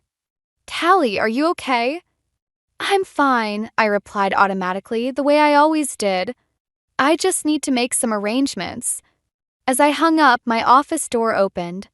Malcolm stood there, perfectly pressed in his charcoal suit, his concerned expression already in place. Sometimes I wondered if he practiced these moments in front of a mirror. "Everything all right, sweetheart? I was passing by and heard you on the phone." Course he was. Malcolm had an uncanny ability to appear whenever I received important calls or emails. He called it being attentive. Called it. Well, I tried not to think too hard about what I called it. My father died, I said, watching his face carefully. Heart attack. His expression shifted from concern to calculation so quickly I almost missed it. Oh, darling, I'm so sorry. He crossed the room to embrace me, but his next words went straight to business. We should call Mom and Dad. They'll want to help with the arrangements. And we'll need to contact the lawyer about the estate. I pulled away slightly. Aunt Fiona's handling most of it. The funeral's Thursday. Thursday? His brow furrowed. I have that big showing at the lakefront property. The Hendersons are flying in specifically for it. You don't have to come, I said, surprising myself with how easily the words came out. I can handle it. Malcolm's jaw tightened almost imperceptibly. Don't be ridiculous. Of course I'm coming. Family comes first. I'll just reschedule. He said it like he was making a great sacrifice, and I supposed he was, in his way.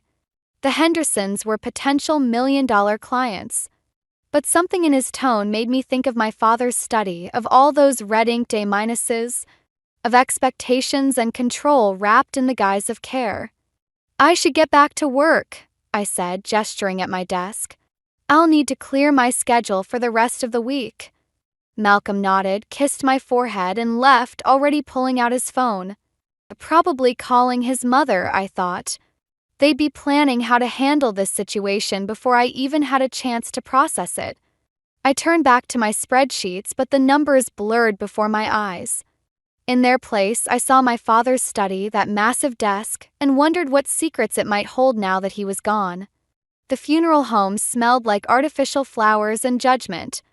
I stood in the receiving line, accepting condolences from people who hadn't spoken to my father in years, while Malcolm hovered nearby, his hand possessively pressed against my lower back. Your father was such a principled man, Mrs. Henderson from the garden club said, clasping my hands. He never wavered from what he believed was right. That was one way to put it. Another would be stubborn as a mountain. The last time I'd seen my father alive, we'd argued about my decision to switch firms. He'd called it disloyal. I called it a career move. We'd both said things we couldn't take back. Aunt Fiona appeared at my elbow, rescue written all over her face. Callie, honey, we need you in the study for a moment.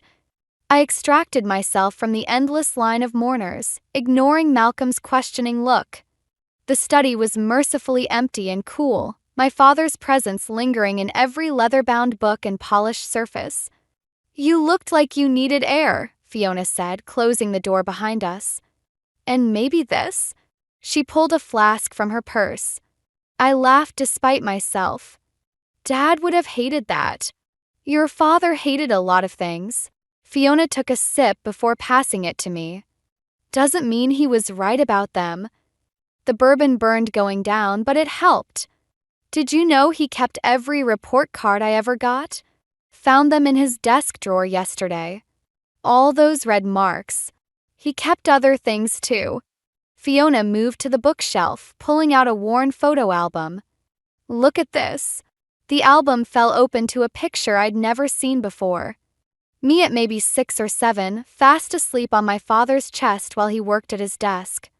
His free hand rested protectively on my back, and his expression, I'd never seen him look so peaceful. He wasn't always good at showing it, Fiona said softly, but that man loved you more than anything in this world. The study door opened, and Malcolm stepped in with his mother Lorraine close behind. There you are, sweetheart. People are asking for you. We're having a private moment, Fiona said, her voice carrying an edge I'd never heard before. Lorraine's perfectly painted smile didn't waver. Of course, but there are proper ways to do these things. The guests need to see Callie being strong, maintaining appearances. Alaric would have wanted that. Don't pretend you knew what my brother would have wanted, Fiona snapped. I closed the photo album carefully, my fingers lingering on its worn cover. It's fine. I should go back out. Malcolm took my arm, but I pulled away, needing space. His jaw tightened, that familiar tell of controlled frustration. Back in the main room, the whispers followed me. I caught fragments, married so young. And just like her mother. The last one stung. My mother had died when I was 4, and my memories of her were more impression than fact. A laugh, the smell of vanilla, warm hands. Your father-in-law and I were just discussing the house, Mrs. Peterson, my father's neighbor, said as I passed. Such a shame to think of strangers living there. I stopped short. What? Oh, she fluttered her hands. I just assumed you'd be selling. With you living across town and all. We haven't made any decisions yet, Malcolm cut in smoothly, appearing at my side. These things take time. Of course. Mrs. Peterson nodded sympathetically. Though, if you're interested, my nephew is in real estate. I handle all our family's property matters, Malcolm said, his professional smile firmly in place. We'll be sure to keep everyone's interests in mind. I looked at him sharply. When had my father's house become our family's property? But before I could speak, Fiona called everyone to attention. It was time for the eulogy. Standing at the podium, looking out at the sea of faces, some genuine in their grief, others just here for the show, I realized something. Everyone here thought they knew exactly who my father was, who I was, what should happen next. They all had their scripts ready.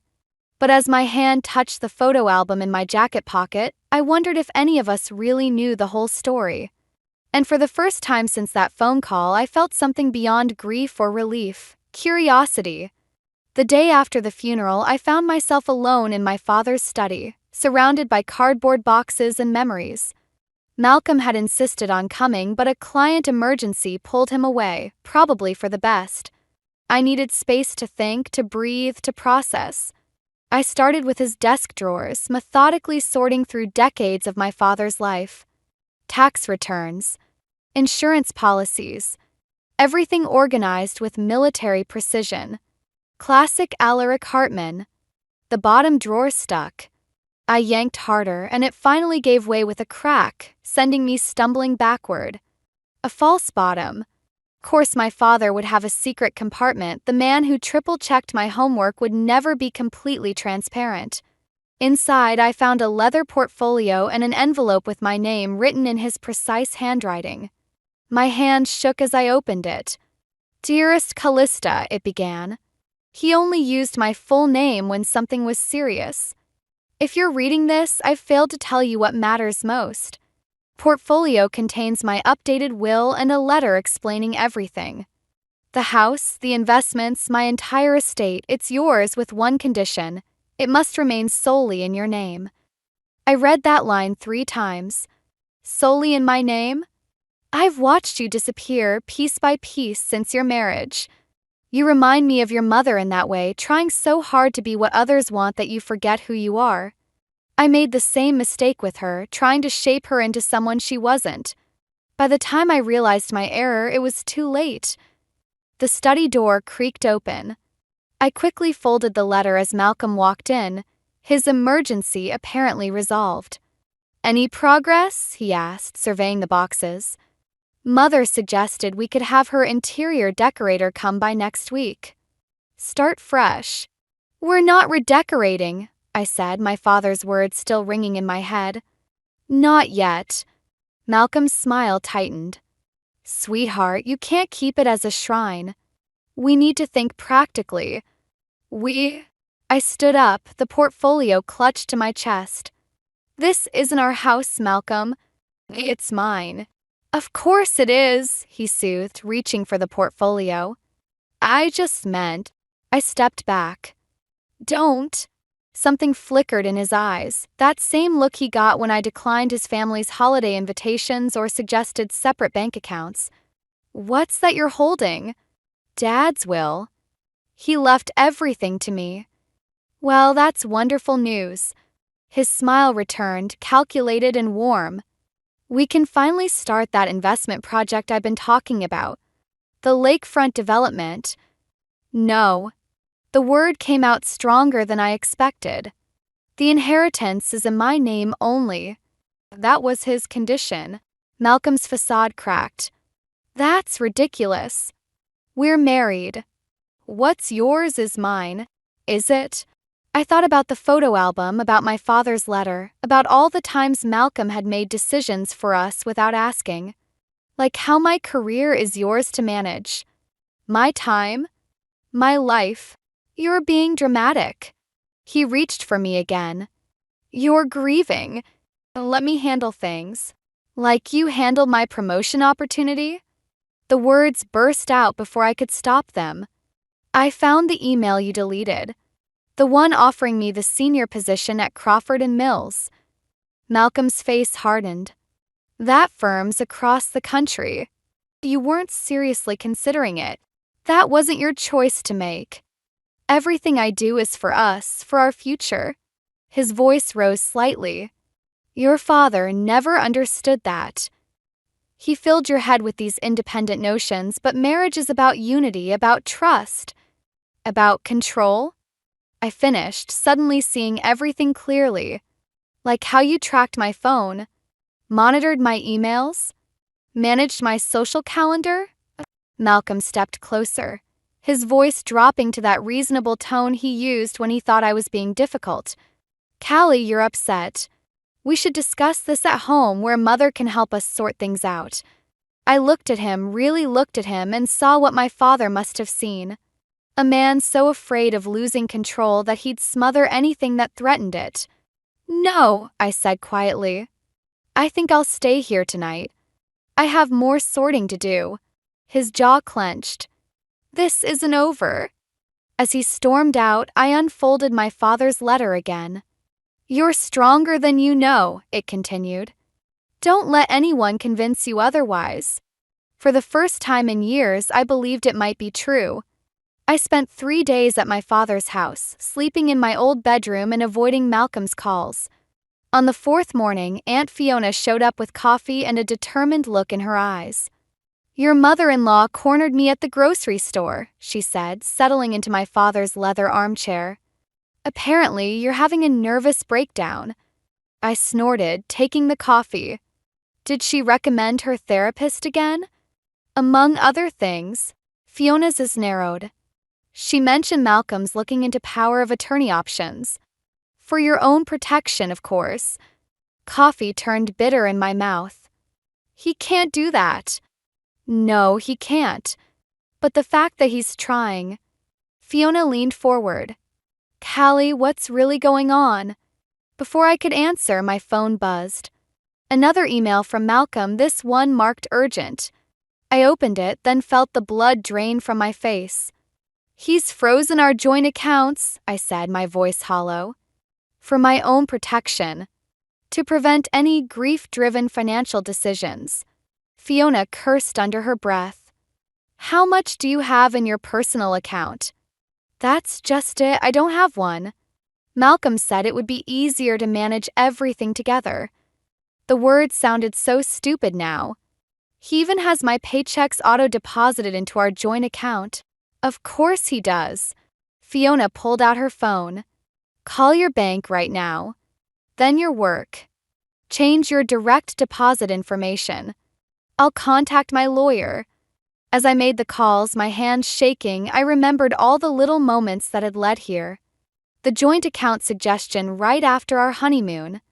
The shared passwords for convenience. The tracking app he'd installed on my phone for safety. My phone buzzed again, Lorraine this time. I declined the call. The lawyer can see us this afternoon, Fiona said. But first, we need to check something. She led me to my father's study and went straight to his desk. Your father mentioned something last Christmas about keeping documents in the safe. Said you might need them someday. What safe? Fiona moved the painting behind his desk, revealing a wall safe I'd never noticed. The combination is your mother's birthday. Inside, we found a manila envelope labeled Elizabeth's Trust. My mother's name. With trembling fingers, I opened it. Oh my God, I whispered. My mother had left a trust in my name. A separate account I'd never known about, managed by my father all these years. The balance made my head spin. Smart man, your father, Fiona said softly. He knew someday you'd need an escape route. My phone buzzed again. Malcolm had sent a text. Mother and I are coming over. We need to discuss your recent behavior. I showed Fiona the message. She squared her shoulders. Perfect timing. Let them come. I can't face them right now. Yes, you can. Fiona gripped my shoulders. You're not that scared newlywed anymore. You're Alaric Hartman's daughter and your mother's too. They were both fighters in their own ways. I thought about my father's letter, about my mother's hidden trust, about all the quiet ways they tried to protect me. I need to make one more call. Crawford and Mills answered on the second ring. This is Callie Hartman. About that senior position, is it still available? 20 minutes later, Malcolm's car pulled into the driveway. I watched from the study window as he and Lorraine emerged, their faces set with concerned determination. They had their scripts ready, their plans in place. But for the first time, I had something they didn't expect: options. I touched the trust documents in my pocket and thought about my father's words. You're stronger than you know. He'd been preparing me for this moment all along in his own rigid, protective way. Ready? Fiona asked as the doorbell rang. I straightened my spine, feeling something shift inside me like a key turning in a lock I hadn't known existed. Yes, I think I finally am. Malcolm and Lorraine swept into the study like they owned it, their concern a perfectly rehearsed duet. I stood behind my father's desk, Fiona a steady presence beside me as they took their positions. Darling, we've been so worried, Malcolm started, his voice honey smooth. You're not answering calls, making rash decisions? Like protecting my inheritance? The words came out sharper than I intended. Lorraine stepped forward, all maternal concern. Sweetheart, we understand you're grieving. That's why Malcolm had to take precautions. These kinds of decisions shouldn't be made in emotional states. What decisions would those be? I asked, my hand resting on the trust documents. The job offer I accepted? Or the separate bank account I just opened? Malcolm's facade cracked slightly. You what? Crawford and Mills offered me the senior position again. I start next month. That's across the country, Lorraine gasped. Malcolm, did you know about this? His laugh was brittle. She's not serious. Callie, you're upset about your father, I understand. But this theatrical rebellion needs to stop. Rebellion? I pulled out my father's letter. Is that what you call independence? I call it ingratitude, he snapped, mask finally slipping. Everything I've done, everything we've built, and you're willing to throw it all away? For what? Some fantasy of freedom? Freedom isn't a fantasy, Malcolm. It's a right. I opened the letter. Want to know what my father really thought of our marriage? Your father was a controlling old man who saw right through you, I cut in. Who knew exactly what you were doing because he'd done it himself to my mother. The difference is he learned from his mistakes. Lorraine moved closer to Malcolm, her hand on his arm. We should call Dr. Stevens. She's clearly having some kind of breakdown. Already tried that angle, Fiona said coldly. The lawyer shut it down this afternoon, along with that power of attorney request. Malcolm's face darkened. You went to a lawyer? Actually, the lawyer came to me. Apparently, my father arranged it before he died. I met his gaze steadily. He arranged a lot of things, Malcolm, including my mother's trust fund. Color drained from his face. What trust fund? The one you'll never touch. I pulled out the papers. The one that's going to fund my fresh start without you. He lunged forward suddenly, reaching for the documents. I jerked back, but Fiona was faster, stepping between us. The look in Malcolm's eyes in that moment told me everything I needed to know about who he really was. That's my cue, Fiona said, pulling out her phone. Should I call the police now, or would you like to leave quietly? This isn't over, Malcolm snarled, but Lorraine grabbed his arm. Not here, darling. Not like this. She turned to me, eyes cold despite her smile. You'll regret this, Callie. The running away won't solve anything. I'm not running away, I said.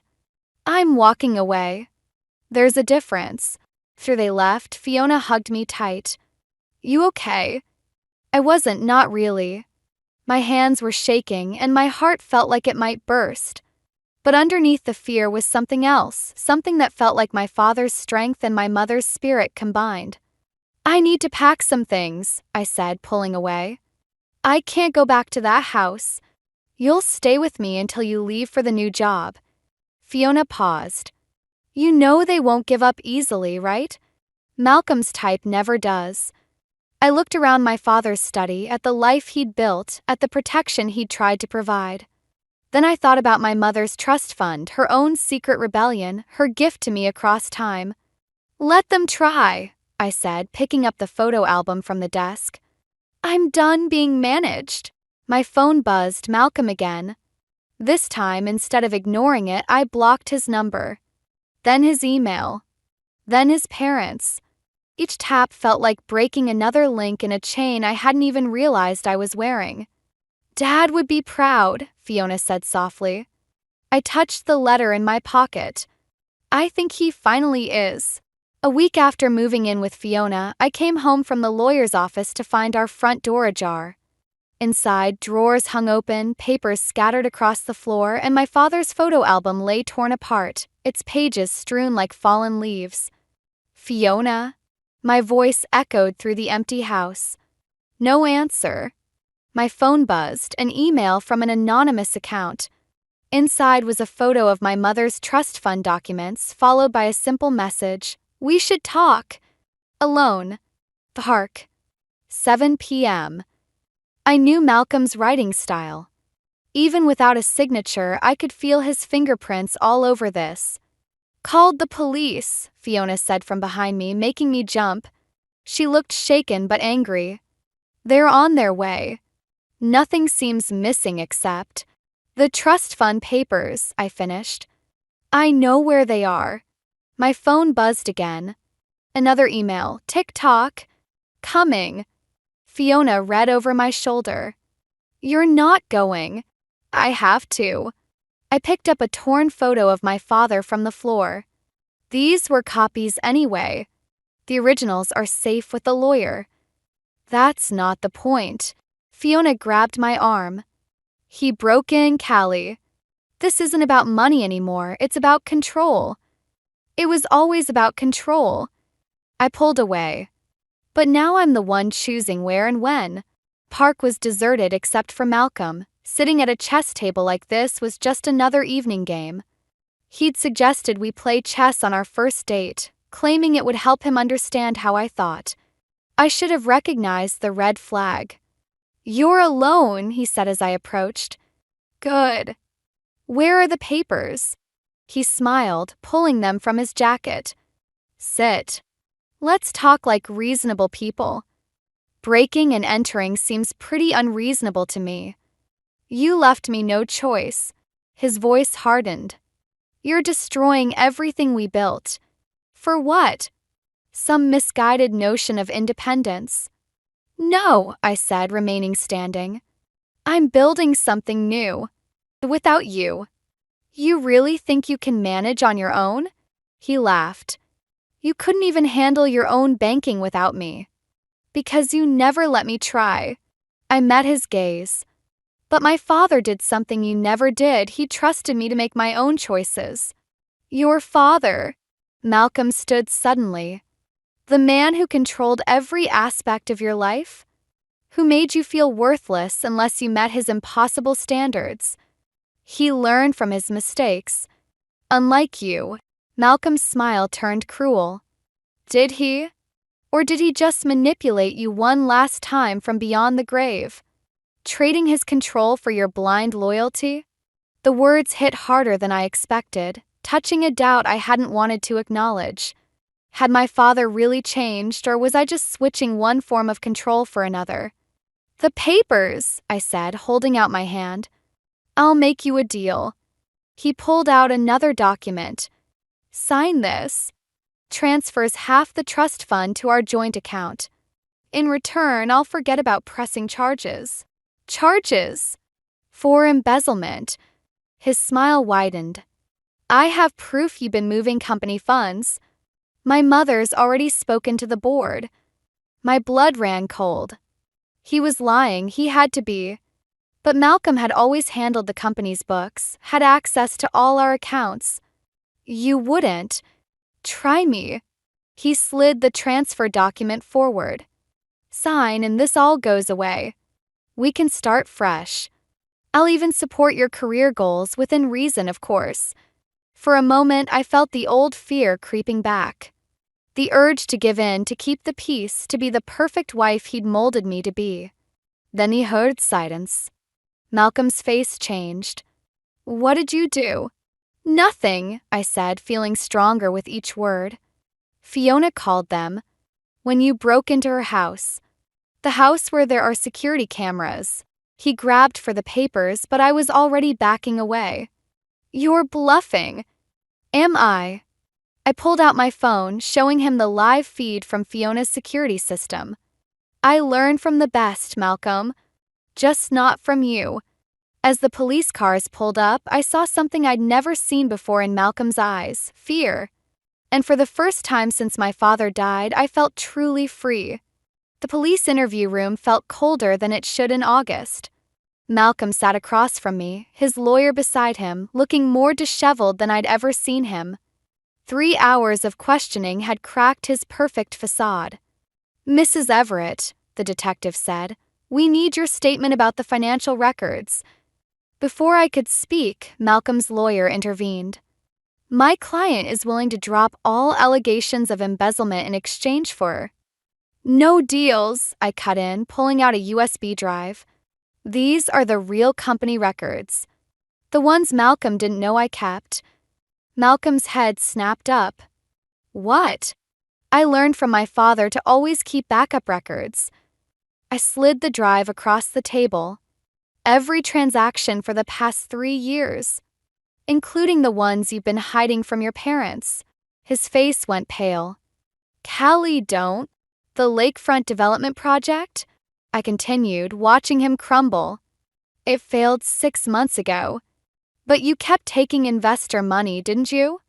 Including from your mother. The detective picked up the drive. Malcolm lunged forward, but the officer behind him placed a firm hand on his shoulder. You were supposed to trust me, he hissed. That's what wives do. No, that's what marks do. I stood up. We're done here. In the hallway, Lorraine waited with Clyde, her perfect makeup streaked with tears. Is it true? She demanded. The development. Ask your son. I moved to pass her, but she grabbed my arm. We gave you everything, she said. Made you part of our family. And this is how you repay us. I thought of all the family dinners, the subtle criticisms, the way they'd shaped and molded me into their perfect daughter-in-law. You never gave me anything. You just took and took until there was nothing left. That's not true, Malcolm called from the doorway, handcuffed but still trying to control the narrative.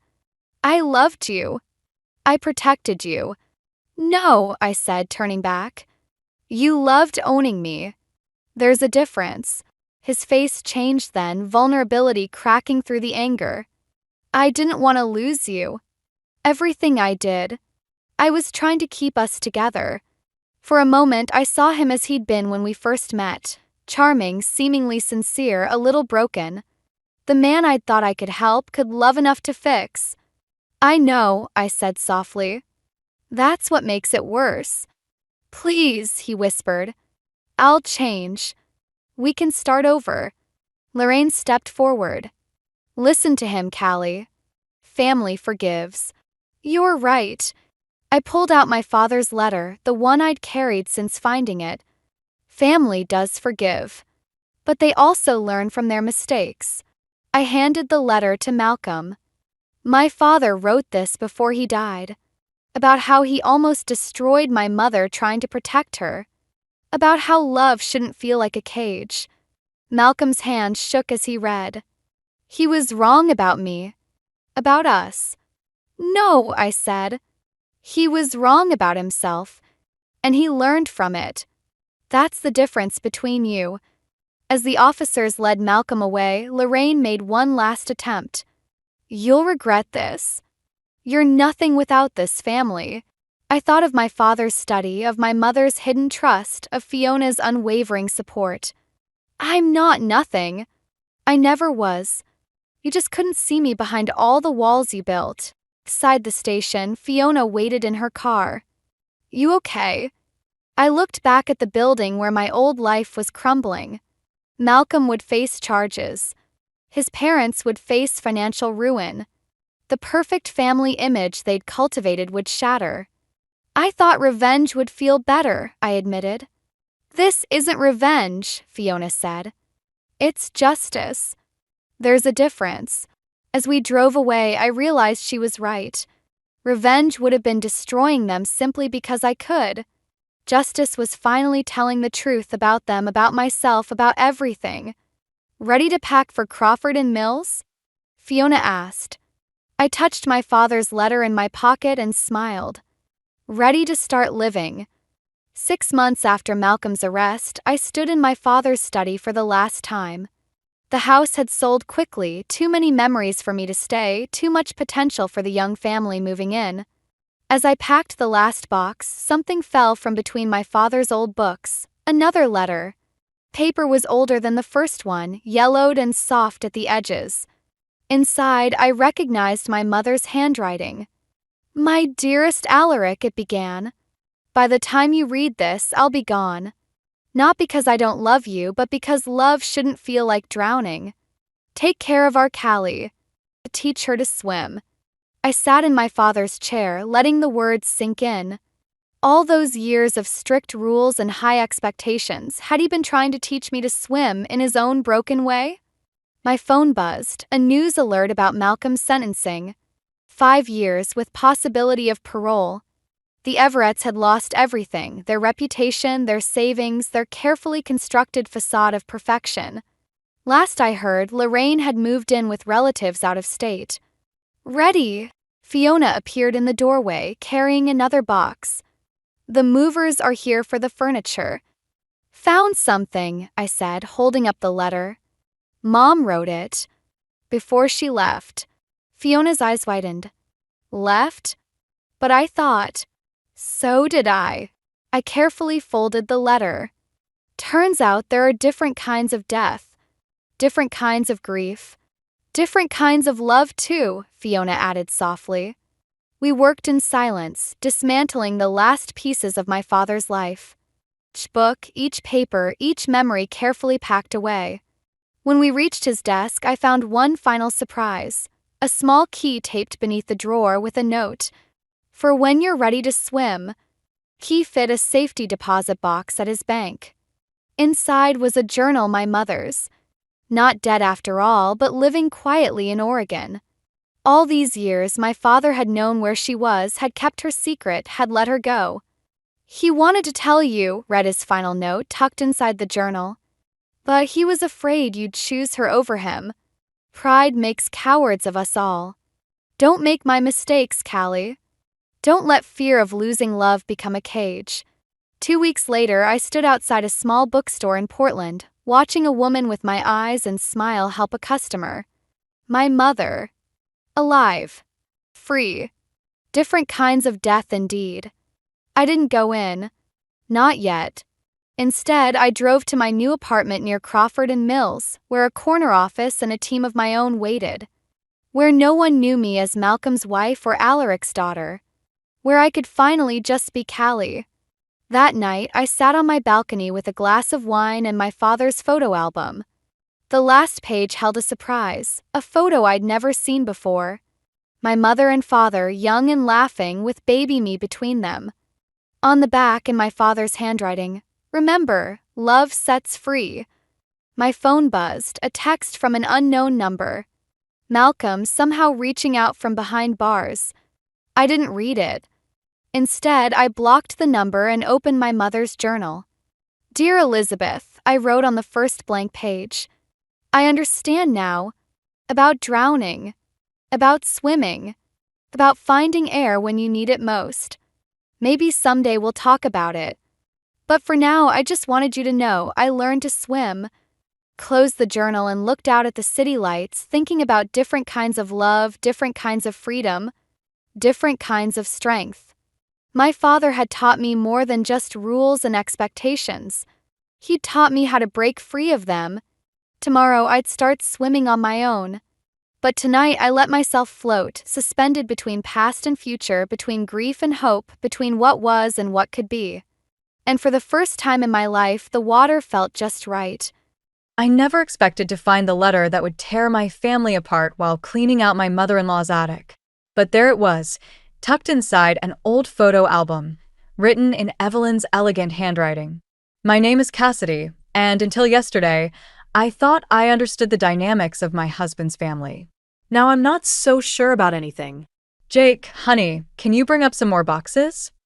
I called down the stairs, quickly folding the letter and slipping it into my back pocket. My hands were trembling. Be right up. His footsteps echoed through the old house as he climbed the stairs. Mom sure kept everything, didn't she? I forced a smile as he appeared in the doorway, his dark hair dusty from our afternoon of sorting through decades of memories. We'd been at it for hours, trying to organize Evelyn's belongings before her upcoming surgery. She'd insisted we help her get things in order, though none of us wanted to think about why. Found anything interesting? Jake asked, setting down another box. I touched my pocket where the letter burned like a hot coal. Just some old photos, I said, hating how my voice wavered.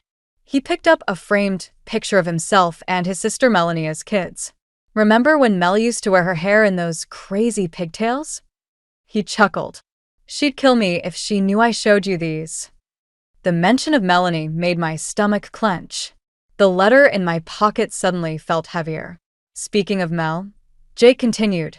She called earlier. Said she's coming by tomorrow to help sort through Mom's jewelry. Wants first pick of the family heirlooms or something. Of course she did.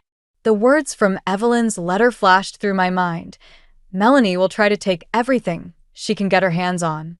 She always has. That's why I'm leaving the house and the business to you and Jake. Someone needs to protect our family's legacy. Cass, you okay? You look pale. I grabbed another box, needing something to do with my hands. Just tired. It's been a long day. Maybe we should call it quits for today. Get some dinner? Jake wrapped his arms around me from behind, and I leaned into him, fighting back tears. How could I tell him what his mother had written? How his sister had been manipulating their family for years? My phone buzzed, a text from Melanie. Hope you're not throwing anything valuable away. Some of us actually care about family history. I deleted the message without responding. Through the attic window, I could see Evelyn's garden below, the roses she'd tended for decades now wilting in the summer heat. She taught me how to prune them last spring, sharing stories about Jake's childhood while we worked. Had she known then what she would reveal in this letter? Jake, I started, turning in his arms. What if? The sound of a car door slamming cut me off. Through the window, I saw Melanie striding up the walkway, her designer purse swinging from her arm. Is that Mel? Jake moved to the window. I thought she wasn't coming until tomorrow. I touched the letter in my pocket again. Tomorrow would have given me time to figure out how to handle this, how to protect Jake from the truth about his sister without destroying his family in the process. Jake. Melanie's voice carried up from downstairs. You'll never believe what Mom told me about the inheritance. Jake headed for the stairs, but I grabbed his arm. Wait, I said, my heart pounding. There's something you need to know first. He looked at me with concern, and in that moment, I knew our lives were about to change forever. The only question was, would our marriage survive what I was about to tell him? Before I could show Jake the letter, Melanie burst into the attic, her heels clicking against the wooden floor like a countdown. Her perfectly styled hair and designer outfit looked out of place among the dusty boxes and cobwebs. There you are. She beamed at Jake, completely ignoring my presence. Mom's asking for you at the hospital. She wants to discuss some important family matters. Jake frowned. What family matters? We just saw her this morning. Oh, Mom. Melanie waved her hand dismissively. She's been so worried about everything since the diagnosis, especially about the house and the business. My fingers traced the edge of Evelyn's letter in my pocket. The timing couldn't have been worse. Actually, I stepped forward. We were just about to. Did you see what they did to Mom's rose garden? Melanie interrupted, pulling Jake toward the window. The landscapers completely butchered it. I told her not to trust your recommendation, Cassidy. The accusation stung, but I caught the real message beneath her words. This was just the beginning. Those roses are dormant, Mel. It's called winter pruning, I said, keeping my voice steady. Your mother specifically asked me to oversee it. Jake rubbed his temples, a gesture I recognized as his stress response. Can we not do this right now? If Mom needs me. She does, Melanie insisted, linking her arm through his. And while we're there, we should discuss the inheritance situation. I've been thinking about the kids' college funds, and with my current situation, I couldn't stay silent any longer. Jake, before you go anywhere, we need to talk. In private. Melanie's perfectly plucked eyebrows shot up. Private? We're family, Cassidy. There shouldn't be secrets between family. The irony of her statement made me want to laugh. Or scream. Fine, I said, pulling out Evelyn's letter. Let's talk about secrets. The color drained from Melanie's face as she recognized her mother's handwriting. Where did you get that? It was in one of these boxes, along with some very interesting bank statements. Jake looked between us, confusion clouding his features. What's going on? Nothing, Melanie said quickly. Just your wife snooping through family documents that don't concern her. They concern me when they involve my husband being manipulated out of his inheritance. The words hung in the air like dust motes caught in the afternoon sunlight. Jake took the letter from my hands, his eyes scanning the pages with growing disbelief. Mel, he whispered, is this true? Did you really take out loans in Mom's name? Melanie's composure cracked. She offered to help. I needed the money for the kids, and she said no.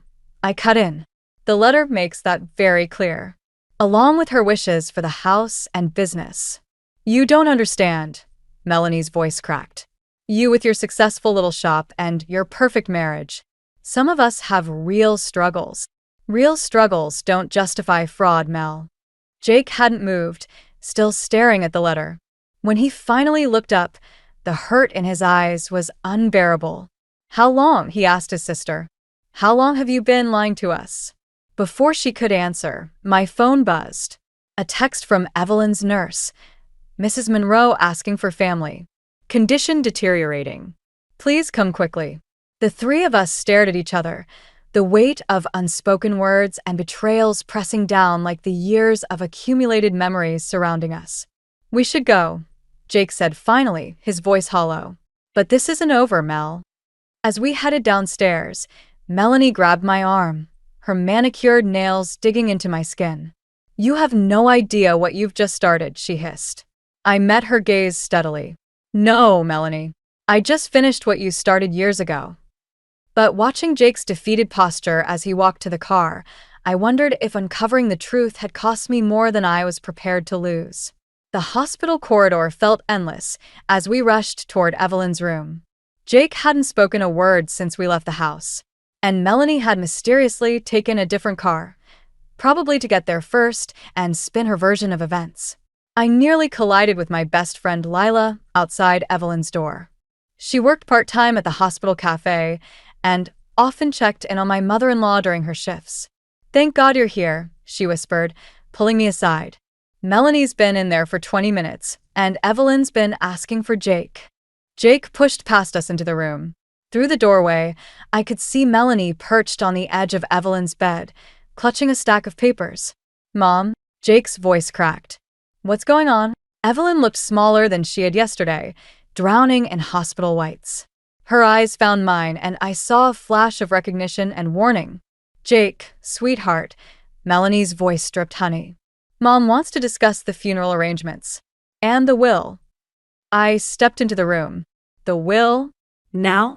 Evelyn needs rest, not. Actually, Evelyn's voice was weak but clear. I need to speak with Cassidy. Alone. The silence that followed was deafening. Melanie's perfectly composed face cracked for just a second, revealing something ugly underneath. Mother, you're not thinking clearly. The medication. I said alone, Melanie. Evelyn's tone left no room for argument. Jake touched my shoulder as he left, his expression unreadable. Melanie stormed out, but not before shooting me a look that could have frozen hell. Once the door closed, Evelyn reached under her pillow and pulled out another envelope. My hands shook as I took it. There's something else you need to know, she whispered. Something I couldn't put in the first letter. I opened the envelope and started reading. My knees gave out, and I sank into the chair beside her bed.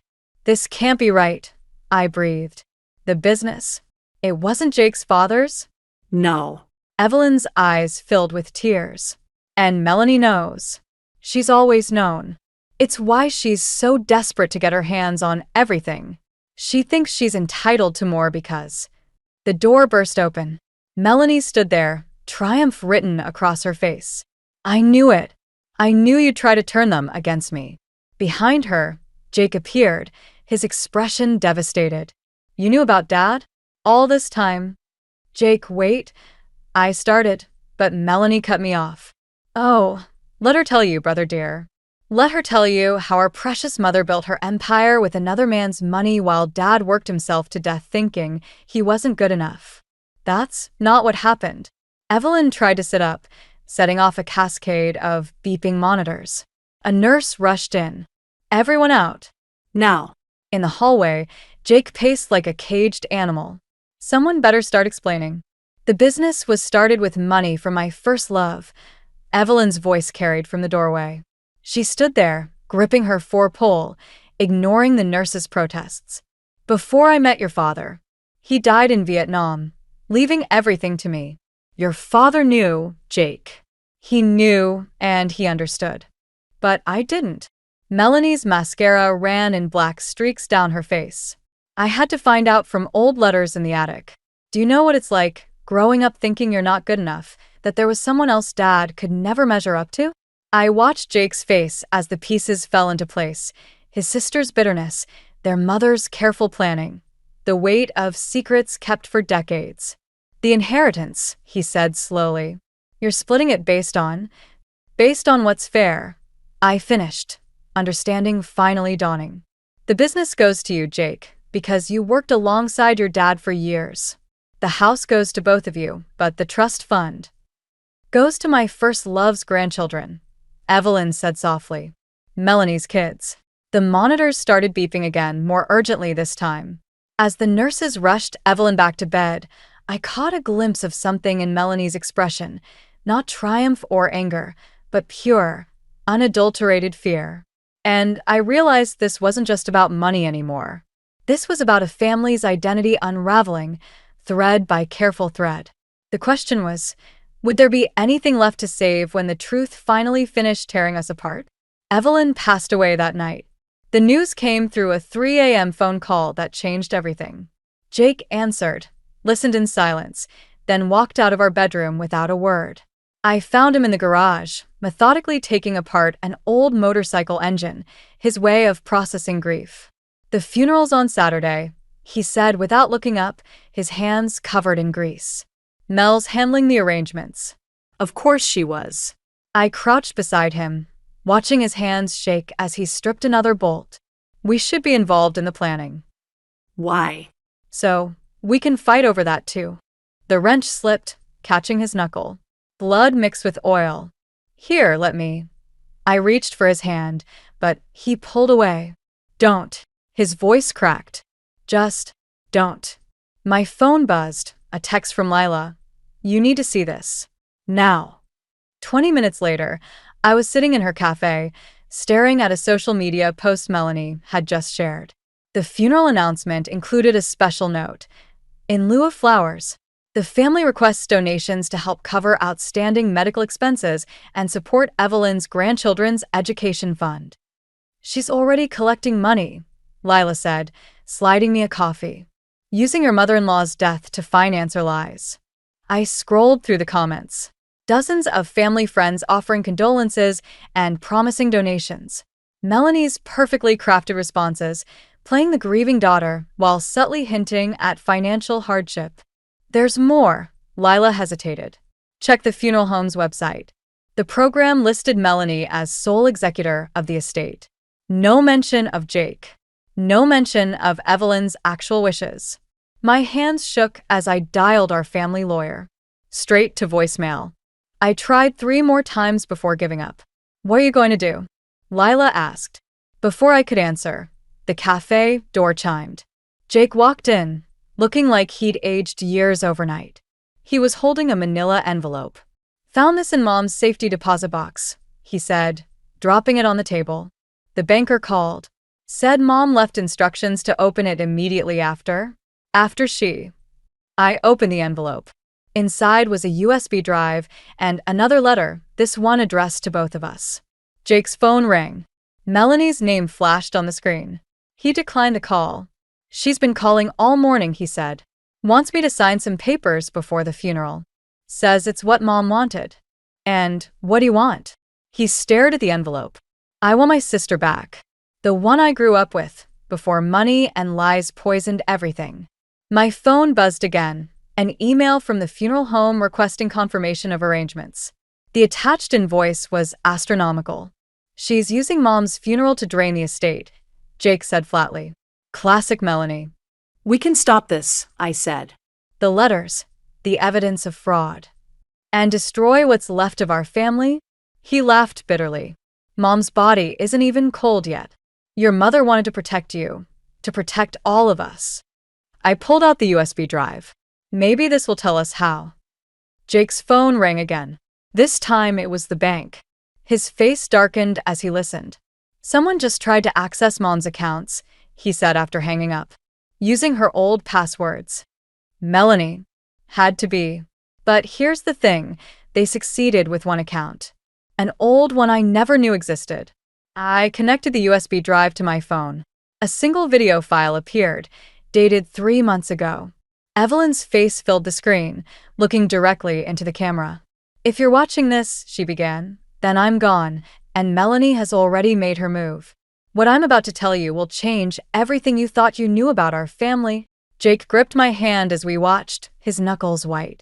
By the time the video ended, we both knew attending the funeral wouldn't be enough. We had to stop Melanie from destroying not just the inheritance, but the truth about who we really were. The question was, were we ready for the cost of exposing it all? The funeral home looked more like a fortress than a place of mourning. Melanie had stationed her friends at every entrance, each one eyeing us suspiciously as we approached. I clutched my purse containing Evelyn's letters and USB drive, while Jake gripped the legal injunction we'd rushed to file that morning. Ready? I whispered. Jake's jaw tightened. No. But Mom deserves better than this circus. We'd barely reached the door when Melanie's oldest friend, Sarah, blocked our path. Private family service, she said, not meeting our eyes. I am family. Jake's voice carried across the parking lot. That's my mother in there. Heads turned.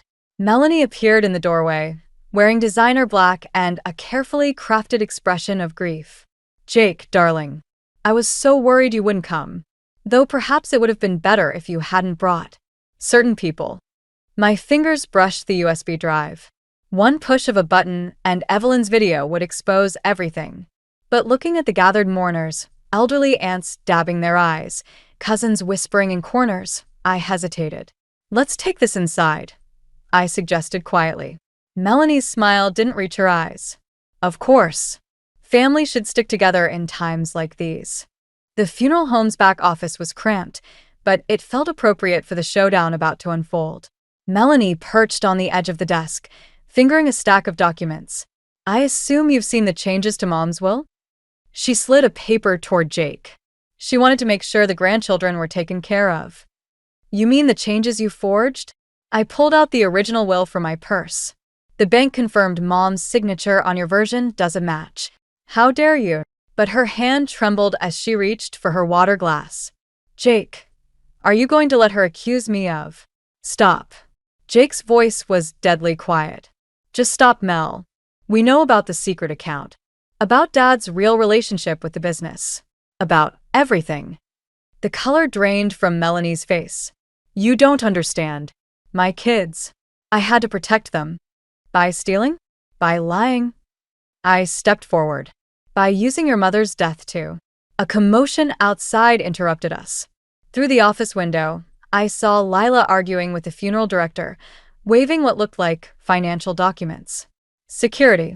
Melanie called out, but I was faster. I grabbed the USB drive and plugged it into the office computer. Wait. Melanie's composure cracked. Please. You don't know what this will do to the family. Evelyn's face appeared on screen. My dearest children. Her voice filled the room. If you're watching this, then the worst has happened. Not just my death, but the destruction of the trust one spent a lifetime building. The office door burst open.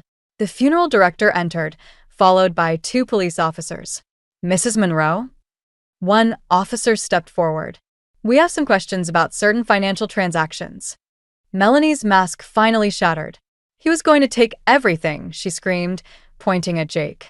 Just like Dad took Mom's love from my real father. I deserved more. My children deserved more. The room fell silent except for Evelyn's voice still playing from the computer. But remember, my darlings, that true inheritance isn't about money. It's about the choices we make. I moved to stop the video, but Jake caught my wrist. Let it play, he whispered. Let everyone hear the truth. Watching Melanie collapse into tears as the officers led her away, I felt no triumph. Only a bone-deep sadness for what greed and secrets had done to this family. Outside, mourners gathered in confused clusters. The funeral would have to be delayed now. More secrets would come to light. More pain would surface before healing could begin. What do we do now? I asked Jake as we stood in the autumn sunshine, surrounded by the wreckage of family ties. He took my hand, his father's ring glinting on his finger. We honor Mom's real wishes. All of them, even the hard ones. Even forgiving Melanie? Especially that. He squeezed my hand. But first, we bury our mother properly, without the lies. The weight of Evelyn's final letter pressed against my heart. There was still one secret left to reveal, one that would either heal this family or destroy it forever. The county jail's visiting room smelled of industrial cleaner and despair. Melanie sat across from us in her orange jumpsuit, her perfectly manicured nails now chipped and broken.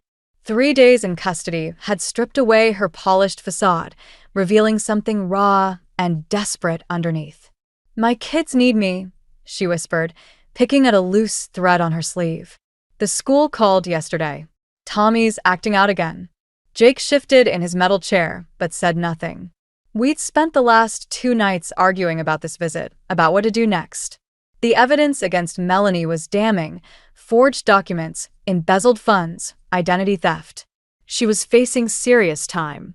I can fix this, Melanie continued. If you just drop the charges, we can work something out. For the family's sake.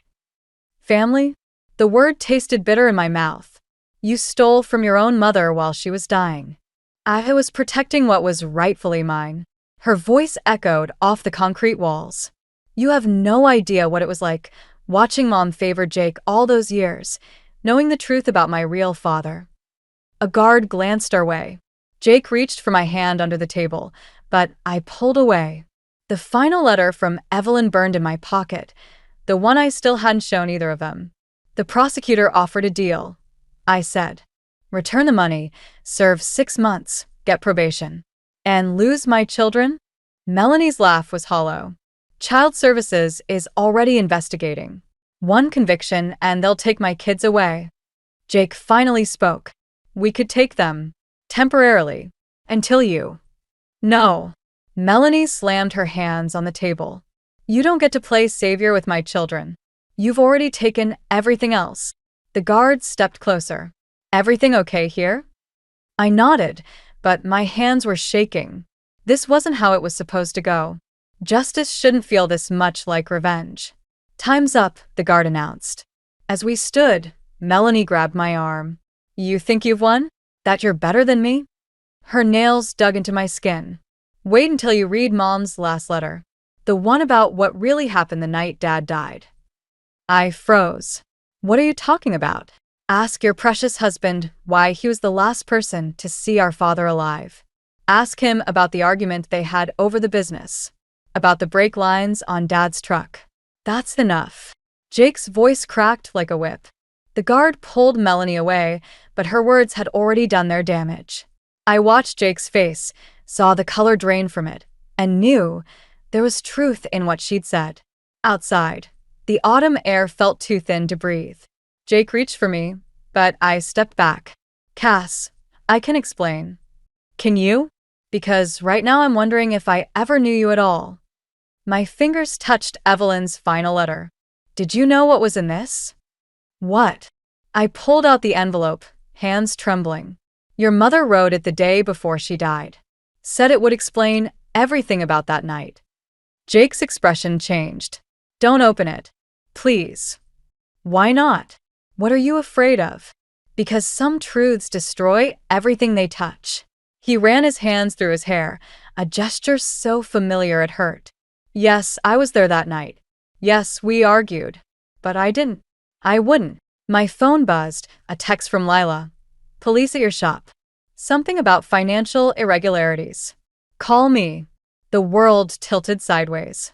In our rush to expose Melanie, we'd forgotten about the business loans Jake's father had taken out, loans that were never properly transferred after his death.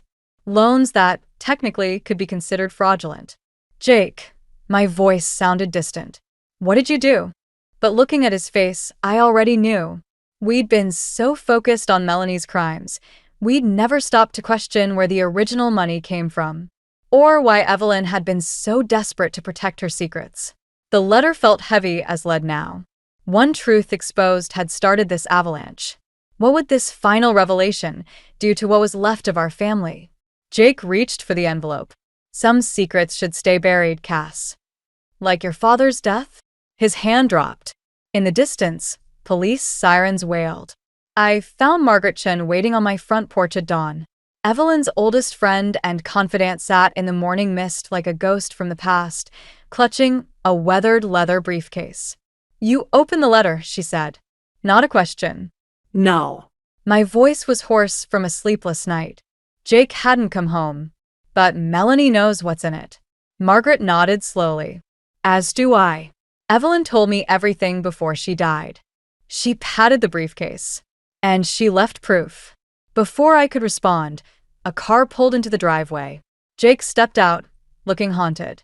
Behind him, another car parked, Melanie, accompanied by a police officer. What's she doing out? I demanded. Posted bail, Melanie said, approaching the porch. She'd traded her jumpsuit for a simple black dress. Had help from an unexpected source. Margaret stood. From me. Because it's time everyone knew the truth. All of it. The morning air crackled with tension as Margaret opened her briefcase. Evelyn kept everything.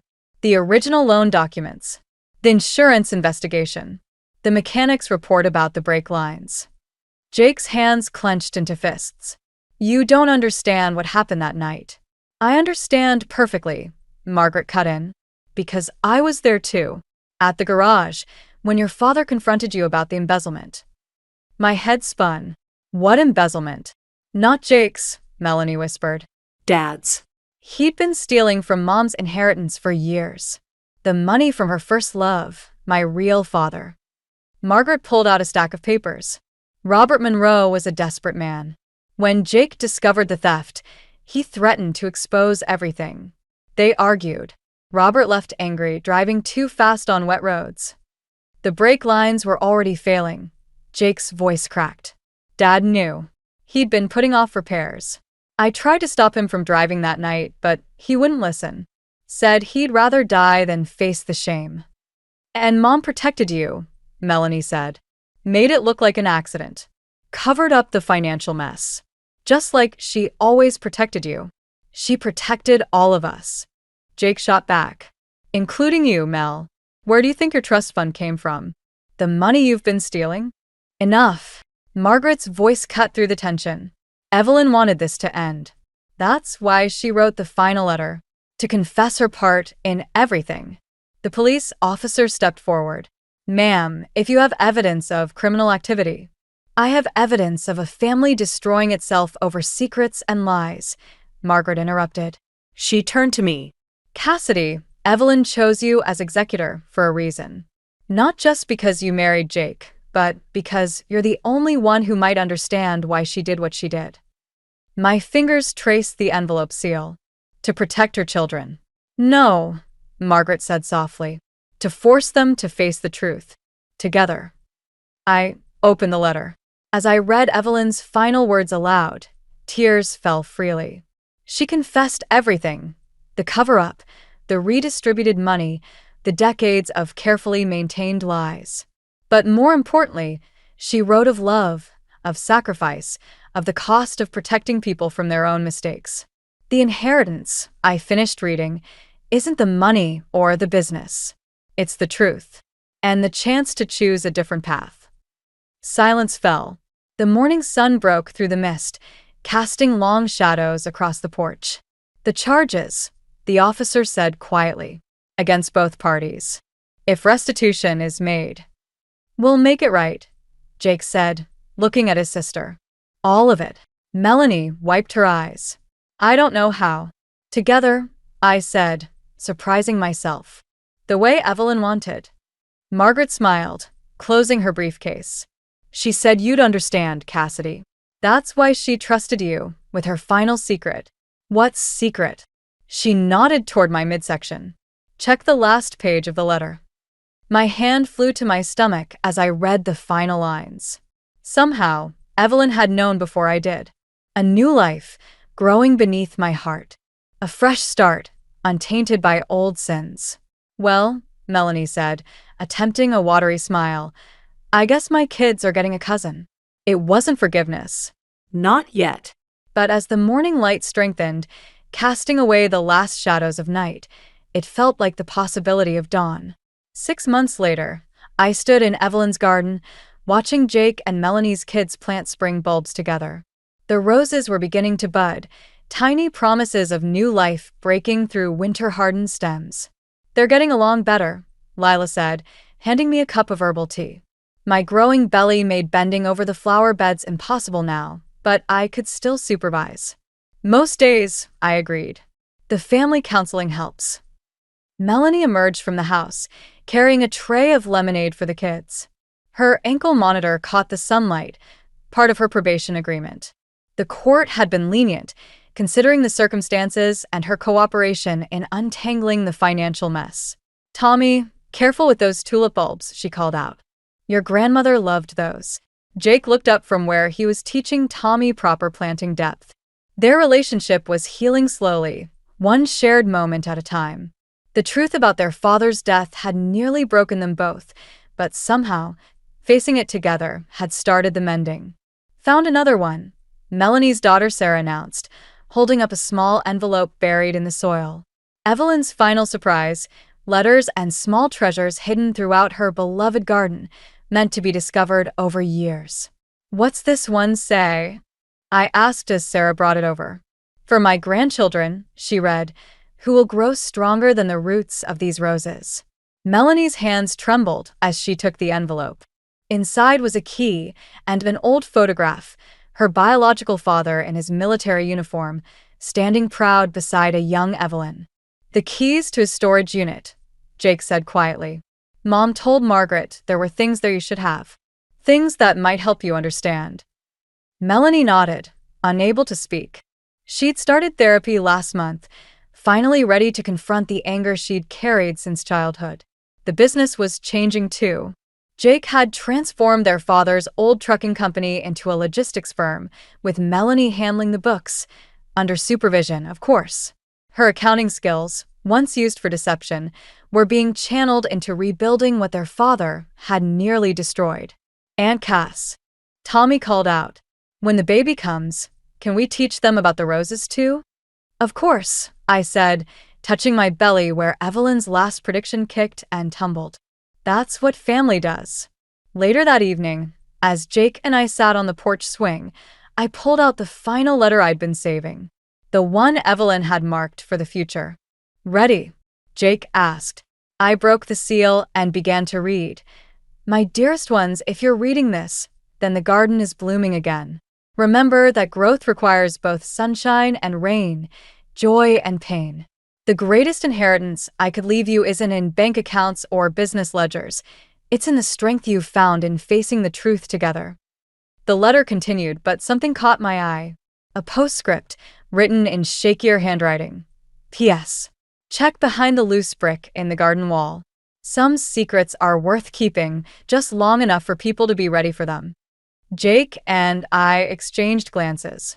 Another mystery, another truth waiting to be uncovered. But this time, we weren't afraid. Tomorrow, I said, folding the letter. Some truths can wait for morning. As if in agreement, the baby kicked. Above us, stars emerged in the darkening sky, and somewhere in the garden, a late rose bloomed, its petals opening to embrace both darkness and light. Melanie appeared in the doorway. Kids are asking for their bedtime story. They want to hear about Grandma Evelyn again. Coming, Jake said, helping me up. Which story should we tell? I looked at the family gathered in the warm light of the house, broken, healing, but together. Let's tell them about the garden. About how things that seem dead can come back to life, if you're patient enough to wait for spring. Melanie smiled, a real smile that reached her eyes. And about how some inheritances aren't things at all. No, I agreed, following them inside.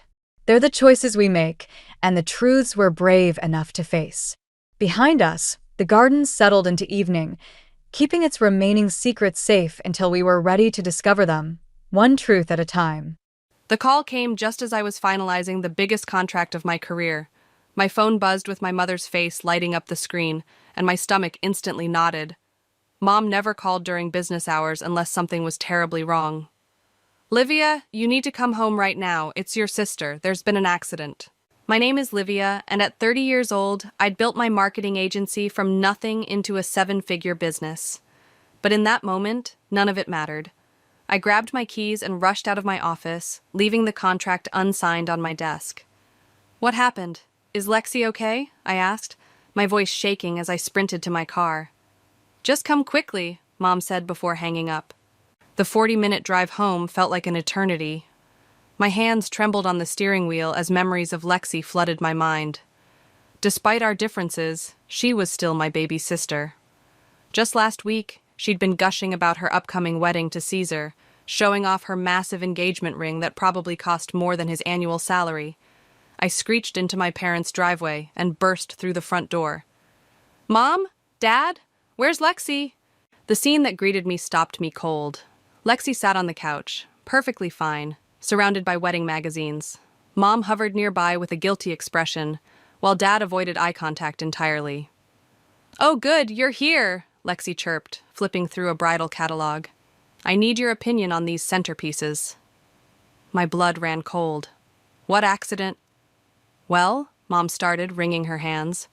Lexi really needed you here for wedding planning, and we knew you wouldn't come if... Are you kidding me? I cut her off. I left an important meeting for this?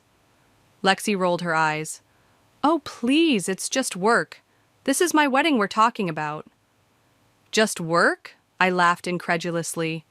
That just work paid for your college tuition when Mom and Dad couldn't afford it. Girls, please. Dad finally spoke up from his armchair. Lexi's wedding is important to all of us. Can't you take one afternoon off, Livia? I pulled out my phone to check my emails, my heart sinking when I saw messages from my client about the missed meeting. You don't get it. I had $1 million contract signing today. See? Lexi gestured dramatically. You're always so obsessed with money. This is about family. Family doesn't lie to each other, I snapped. My phone buzzed again. A message from my office manager. Client left, said they'll be reconsidering the contract. I have to go damage control this, I said, turning to leave. Livia, Mom called after me, don't you want to be part of your sister's special day? I paused at the door. Next time you want me to be part of something, try asking honestly instead of manipulating me with fake emergencies. You're just jealous because I'm getting married first, Lexi shouted as I walked out. The drive back to my office was a blur of anger and frustration. My phone kept buzzing with texts from Mom and Lexi, but I ignored them all. Something felt off about today, beyond the obvious manipulation. Maybe it was the way Dad couldn't meet my eyes, or how Mom seemed more nervous than usual. When I finally reached my office, my assistant Valeria was waiting with a concerned look. "What happened with the contract?" I asked. "They're gone," she said quietly. "But Livia, there's something else. While you were gone, someone accessed our financial systems. The passwords were changed." I froze. "What? How is that possible? Only 3 people have that access. You, me, and—" The realization hit me like a truck. The fake emergency, the wedding planning distraction. It all made horrible sense. "Call Eugene," I told Valeria, my voice steel. "Tell him I need him here first thing tomorrow morning." As I sat at my desk, staring at the unsigned contract that could have secured my company's future, my phone buzzed one final time. A text from Lexi. "Thanks for coming home, sis. Can't wait to show you my wedding dress tomorrow." I didn't reply. Instead, I opened my laptop and started documenting everything. Something told me I'd need proof of every transaction, every document, every detail of what I'd built. Because for the first time in my life, I didn't trust my own sister. Little did I know, this was just the beginning of her betrayal. Eugene arrived at my office the next morning, looking grave. He'd been our family's attorney since I was a kid, but today he wasn't here as a family friend. "Show me everything," he said, setting his briefcase down. I pulled up my company's financial records on my computer screen. Yesterday, someone changed all our system passwords. This morning, I discovered large transfers had been made last week. Money I never authorized. Eugene leaned forward, adjusting his glasses. "How much are we talking about?" $3 million, almost everything we had. His sharp intake of breath told me everything. "And you suspect Lexi?" "The timing's too perfect," I said, pulling out my phone to show him the texts. "She created a fake emergency to get me away from the office right when—" My phone started ringing. It was Bailey, my younger brother. "Liv," he said, his voice shaking.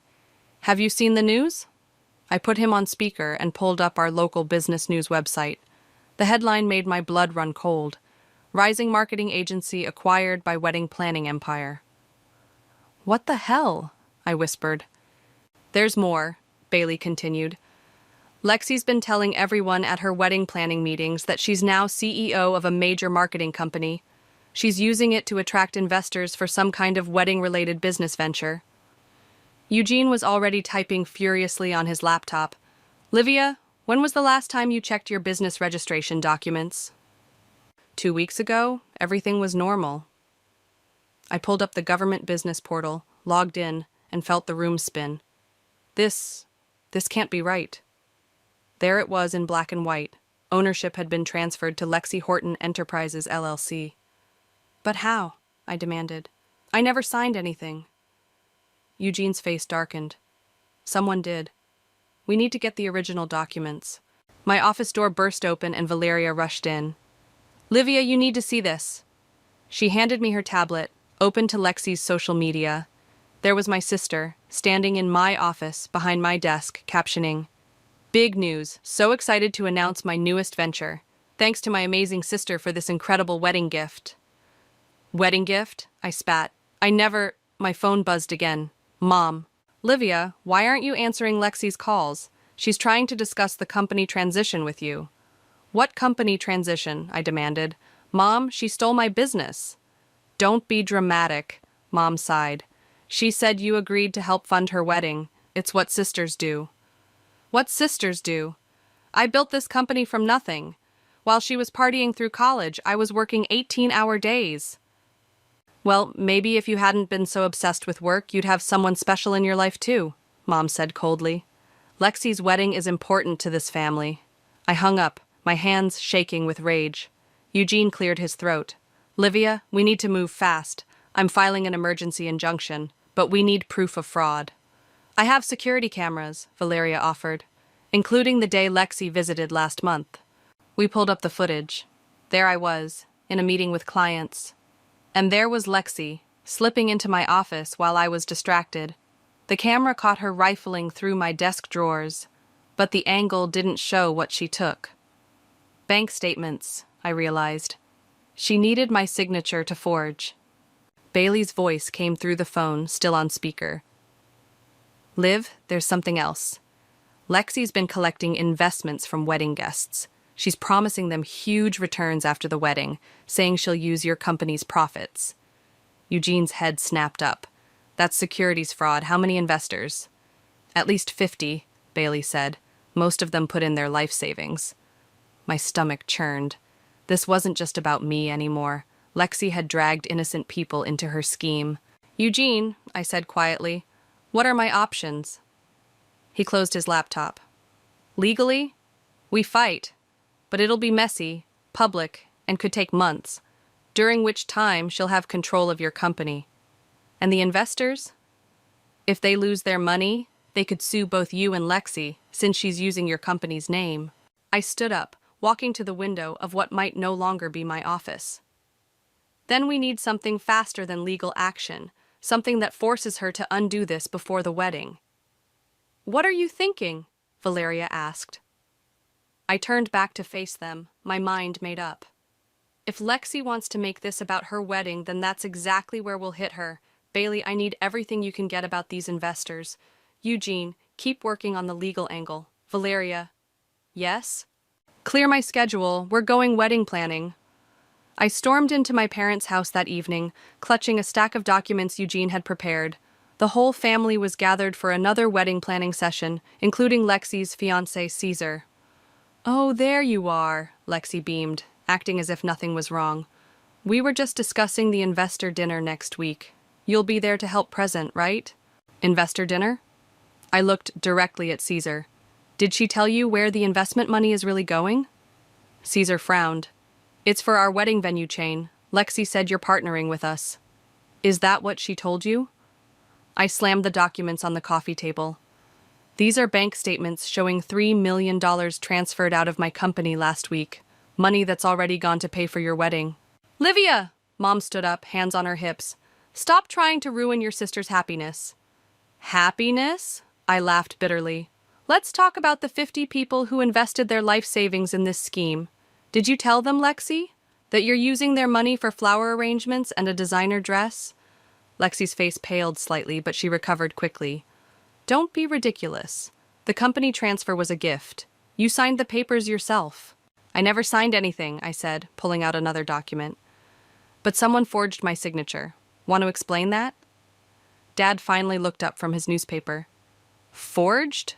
Lexi, what is she talking about? She's lying! Lexi jumped up, her voice shrill. Mom, tell her to stop! Actually, Bailey spoke up from the corner where he'd been quietly observing. I have proof. He pulled out his phone and played a recording. Lexi's voice, clear as day, promising an elderly couple a 300% return on their investment through her marketing company. Caesar stood up slowly. Babe, what's going on? You told me your sister was handling the business side. She is, Lexi insisted, but her voice wavered. Livia's just jealous because I'm finally more successful than her. Successful? I stepped closer. You stole my company. You're scamming innocent people. That's not success. That's fraud. It's not fraud, Lexi screamed. I deserve this. Do you know how hard it is being your sister? Perfect Livia, who built her own business, who always does everything right. This is my chance to have something of my own. By stealing what I built? Girls, please, Dad tried to intervene. We can work this out as a family. Can we? I turned to him. Because last I checked, family doesn't commit identity theft. Family doesn't forge signatures. And family definitely doesn't steal $3 million. Mom started crying. Livia, why can't you just help your sister? It's her wedding. A wedding she's funding with stolen money and fake investments. These people could lose everything. Caesar grabbed his jacket. I need some air. This is too much. Caesar, wait! Lexi called after him as he headed for the door. It's not what you think. Then what is it? He asked, pausing. Because it sounds like you've been lying to everyone, including me. The room fell silent as he left. Lexi turned on me, tears streaming down her face. You've ruined everything. This was supposed to be perfect.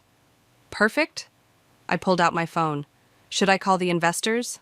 Let them know their money is gone? Or maybe the police? You wouldn't dare, Mom gasped. Try me. I met Lexi's eyes. You have 24 hours to transfer everything back and come clean to the investors, or I go public with everything. You can't prove anything, Lexi said, but her voice trembled. Bailey stood up. Actually, we can. I've been recording every investment meeting for the past week. Every promise, every lie. You little snake. Lexi lunged at him, but Dad held her back. Enough, he shouted. For the first time in my life, I saw real anger in his eyes. Lexi, is this true? Did you steal from your sister? Lexi's facade finally cracked. I just needed the money. The wedding was getting so expensive, and everyone expected it to be perfect. 24 hours, I repeated, turning to leave. Oh, and Lexi, I'd start calling wedding vendors to cancel, because one way or another, this fairy tale is over. As I walked out, I heard Mom start sobbing harder and Dad demanding answers from Lexi. Bailey followed me to my car. That was intense, he said quietly. It's not over, I replied, starting the engine. She's not going to give up that easily. What are you going to do? I checked my phone, seeing missed calls from 3 different investors. I'm going to make sure she faces consequences for once in her life, even if it means destroying this family in the process. Valeria paced my living room, phone in hand, reading messages from our business contacts. 3 more investors called. They're getting nervous because Lexi isn't returning their calls. Of course she isn't, I said, checking my watch. 18 hours left until my deadline. My phone buzzed. Caesar calling. I put him on speaker. Livia, he sounded exhausted. I've been going through Lexi's papers. This is worse than we thought. She promised some investors returns of up to 500%. That's impossible, Valeria gasped. Even in our best year, we never cleared more than 40% profit. She's been showing them fake projections, Caesar continued. Using your company's letterhead. There's more. She's already spent most of the investment money on wedding deposits. Non-refundable ones. I rubbed my temples. How much are we talking about? 2.8 million. The venue alone was nearly $1 million. Eugene, who'd been quietly reviewing documents at my dining table, looked up. That's securities fraud, wire fraud, and identity theft. She's looking at serious prison time. My phone buzzed again, Mom calling. I ignored it. What about the other investors? I asked Caesar. The ones Bailey recorded? Another 4 million, promised for after the wedding. Lexi told them the money would fund a chain of luxury wedding venues. She showed them fake property listings and everything. A knock at my door made us all jump. Bailey burst in, looking panicked. Lexi's doing damage control, he said, pulling up social media on his tablet. Look. There was my sister, tears streaming down her face, recording a live video. I just wanted to address the horrible rumors my sister is spreading. Yes, she gifted me her company as a wedding present, but now she's trying to take it back. She's always been jealous of my happiness. Turn it off, I snapped. Eugene, options? We go nuclear, he said, pulling out a fresh stack of papers. I've prepared criminal complaints, civil suits, and... Another knock interrupted him. This time, when I opened the door, I found Dad standing there, looking older than I'd ever seen him. Can we talk? He asked quietly. I let him in. He took in the scene. Eugene with his legal papers, Valeria with her phone, Bailey with his tablet, and Caesar on speaker. I had no idea, he said, sinking into a chair. All these years, we enabled her, made excuses, but this... He pulled out an envelope. I found these in her old room, copies of your signature she'd been practicing forging. Eugene took the envelope. This is exactly what we needed, proof of premeditation. Dad, I said softly, you know what has to happen now. He nodded slowly. Your mother won't accept it. She's still defending Lexi, saying we should just give her the money to make this go away. It's not just about the money anymore. Caesar spoke up from the phone. She lied to everyone, including me. Mr. Gonzalez, Eugene said, We're filing charges tomorrow morning unless Lexi returns everything and comes clean to the investors. As her father, you might want to encourage her to cooperate. Dad stood up, straightening his shoulders. I'll talk to her, but Livia? He turned to me. Whatever happens, you're right to do this. I'm sorry we didn't see it sooner. After he left, Valeria checked her phone again. Lexi's video is going viral. People are taking sides. Let them, I said, turning to Eugene. What's our next move? We need to protect the remaining investors, he replied. Stop them from putting in more money. Bailey, can you get me those recordings? Bailey nodded, but then froze, staring at his phone. Guys, you need to see this. He held up his screen. A new email from Lexi to all the investors. Emergency meeting tomorrow morning. Exciting new developments in our venture. Bring your checkbooks. Final chance to invest before we close funding. She's going to take more money, Valeria whispered. No, I grabbed my keys. She's not. Bailey, forward that email to Eugene. Valeria, call every investor on our list. Warn them. Caesar, can you meet us at the venue she booked for this meeting? I'll be there, he confirmed. But Livia, what are you going to do? I looked at the stack of legal documents Eugene had prepared, then at the forged signatures Dad had brought. Years of enabling Lexi had led to this moment. Time to end it. I'm going to give my sister exactly what she wants, I said. A public scene she'll never forget. As we headed out, my phone buzzed one final time. A text from Lexi. You can't stop this. I always get what I want. See you at the meeting, sis. I showed the message to Eugene. He smiled grimly. Perfect. Now we have proof she's continuing the fraud despite warnings. Shall we proceed with the restraining order? No, I replied. Let her have her meeting. It's time everyone saw the real Lexi. The hotel ballroom was packed with potential investors when I arrived. Lexi stood at the podium, radiant in a designer dress, while Mom sat in the front row beaming with pride. Neither of them had noticed me slip in with Eugene and Valeria. As you know, Lexi was saying, our luxury wedding venue chain is an incredible investment opportunity. My sister's marketing company, which she generously gifted to me, will ensure maximum exposure. That's interesting, I called out, stepping forward. Tell them about the gift, Lexi. Show them the paperwork. The room fell silent. Lexi's smile flickered but didn't fade. Livia, I'm so glad you came, she said sweetly. Everyone, this is my sister, who's been so supportive of my dreams. Actually, I pulled out my phone. Let's talk about those dreams. And the $3 million you stole.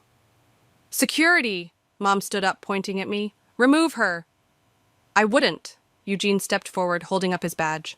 Federal investigation in progress. Everyone stay seated. The crowd started murmuring. An elderly man in the third row stood up. What investigation? Ms. Lexi promised us guaranteed returns. There are no guaranteed returns, I said loudly, because there is no wedding venue chain. The money you've already invested, it's gone, spent on her personal wedding. That's a lie, Lexi screamed, mask finally cracking. Mom, make her stop. I have proof, I continued, nodding to Valeria, who started playing the security footage on the projector. There was Lexi sneaking into my office, practicing my signature, making transfers. The crowd erupted. We want our money back, someone shouted. Please, everyone calm down, Lexi pleaded. This is just a misunderstanding. My sister is jealous because... Because what? Caesar stepped in from the back. Because you committed fraud? Because you lied to everyone, including me?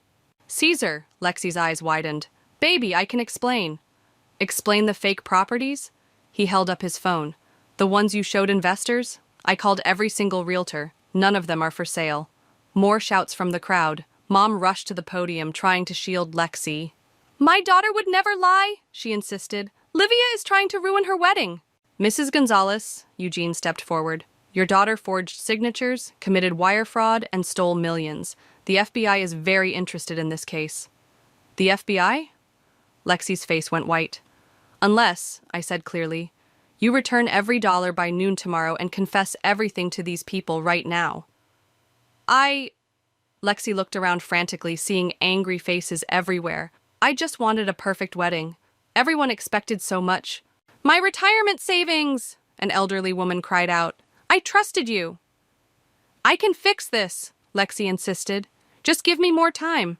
If everyone here invests today. That's enough, a new voice cut through the chaos. Dad walked in, followed by 2 police officers. Lexi, it's over. Daddy? Lexi's voice went small. You called the police? You need help, he said firmly. This has to stop. The officers approached the podium. One of them spoke. Ms. Lexi Horton, we have a warrant for your arrest on charges of fraud and identity theft. No, Mom tried to block them. You can't do this. It's almost her wedding day. Mom, I said quietly, let her face the consequences, for once. As the officers led Lexi away, she turned to me, mascara streaming down her face. I hate you. You've ruined everything. No, Lexi, you did that yourself. The investors swarmed Eugene, demanding information about recovering their money. Caesar slipped out quietly, engagement ring left on a table. Mom collapsed in tears while Dad tried to comfort her. Bailey appeared at my side. That was intense. It's not over, I replied, watching Lexi being escorted out. The criminal charges are just beginning. What about the company? Eugene's filing for emergency restoration of ownership tomorrow, but the damage to our reputation. We'll rebuild, Valeria said firmly. Your clients trust you, not her. As the ballroom emptied, Mom approached me, eyes red. Are you happy now? You've destroyed your sister's life. No, Mom, I stopped her from destroying more lives. I turned away, then paused. You might want to start canceling wedding vendors. Something tells me there won't be a ceremony next month. Walking out, I heard Dad calling my name, but I didn't turn back. The family I'd known was gone, shattered by Lexi's actions and years of enabling. But as I left the hotel, I felt lighter somehow. The truth was finally out. My phone buzzed, a text from Eugene. Ready for tomorrow's court appearance? Ready, I replied. Time to make it official. The courthouse steps were crowded with reporters when I arrived the next morning. Lexi's scandal had made the local news, and everyone wanted details about the socialite bride turned fraudster. Ms. Horton, they called out. How does it feel to be betrayed by your own sister? I pushed through with Valeria and Eugene flanking me. Inside, Bailey was already waiting. Heads up, he whispered. Mom's here with Lexi. She managed to post bail last night. How? I asked. Sold her jewelry collection, Bailey replied. Every last piece, including Grandma's diamonds. Before I could respond, Lexi appeared with her court-appointed attorney. Gone were the designer clothes and perfect makeup. She looked small in her plain black suit, dark circles under her eyes. Livia, she said quietly. Can we talk? Please? I looked at Eugene, who nodded. 5 minutes. In there. He pointed to an empty conference room. Inside, Lexi's composure cracked. I can fix this. I just need more time. If you drop the charges, I cut her off. What about the investors? The people whose lives you nearly ruined? I'll pay them back. Eventually. She twisted her hands. I couldn't stand being the failure anymore. You were always so successful, and I was just me. So you stole my success instead of building your own? You don't understand. Everyone expected this amazing wedding. Caesar's family is wealthy. I had to prove I belonged. And now Caesar's gone, I said flatly. The money's gone. Your reputation's gone. Was it worth it? Tears spilled down her cheeks. I'm your sister. Doesn't that mean anything? It meant everything. That's why this hurts so much. A knock at the door. Eugene. They're ready for us. In the courtroom, Mom sat in the front row, clutching her purse. Dad wasn't there. According to Bailey, he hadn't spoken to anyone since yesterday. The judge reviewed the evidence, forged documents, bank transfers, investor testimonies. Lexi's attorney tried arguing for leniency, citing her clean record and family connections. Then the prosecutor stood up. Your Honor, we've received new evidence. Ms. Lexi Horton attempted to solicit additional investments yesterday, even after being confronted with her fraud. The judge's expression darkened. Is this true, Ms. Horton? Lexi looked at her attorney, then at Mom, then finally at me. Something in her broke. Yes, she whispered. It's all true. I stole the money. I forged the signatures. I lied to everyone. Mom let out a sob. The judge shuffled his papers. Given the admission of guilt and the severity of the charges, I'm setting this for criminal trial. In the meantime, regarding the emergency motion for business ownership restoration, he signed several documents. The company is returned to Ms. Livia Horton, effective immediately. Additionally, a restraining order is granted, preventing Ms. Lexi Horton from any contact with the business or its clients. Lexi slumped in her chair. Her attorney leaned over, whispering urgently about plea deals and cooperation agreements. As we left the courtroom, Mom blocked my path. How could you do this to your own sister? How could you enable her for so long? I shot back. This is where your favoritism led. She's facing prison time, Mom hissed. She's facing consequences, I corrected. Maybe for the first time in her life. Bailey appeared, touching my arm. Dad's here. He wants to see you both. We found him sitting in the courthouse garden, looking older than his years. I've been thinking, he said as we approached, about where we went wrong, how we created this mess. Robert, don't, Mom started. No, Stephanie, we did this. We taught Lexi that she could take whatever she wanted, that rules didn't apply to her, that her sister's success was somehow hers to claim. He stood up, facing me.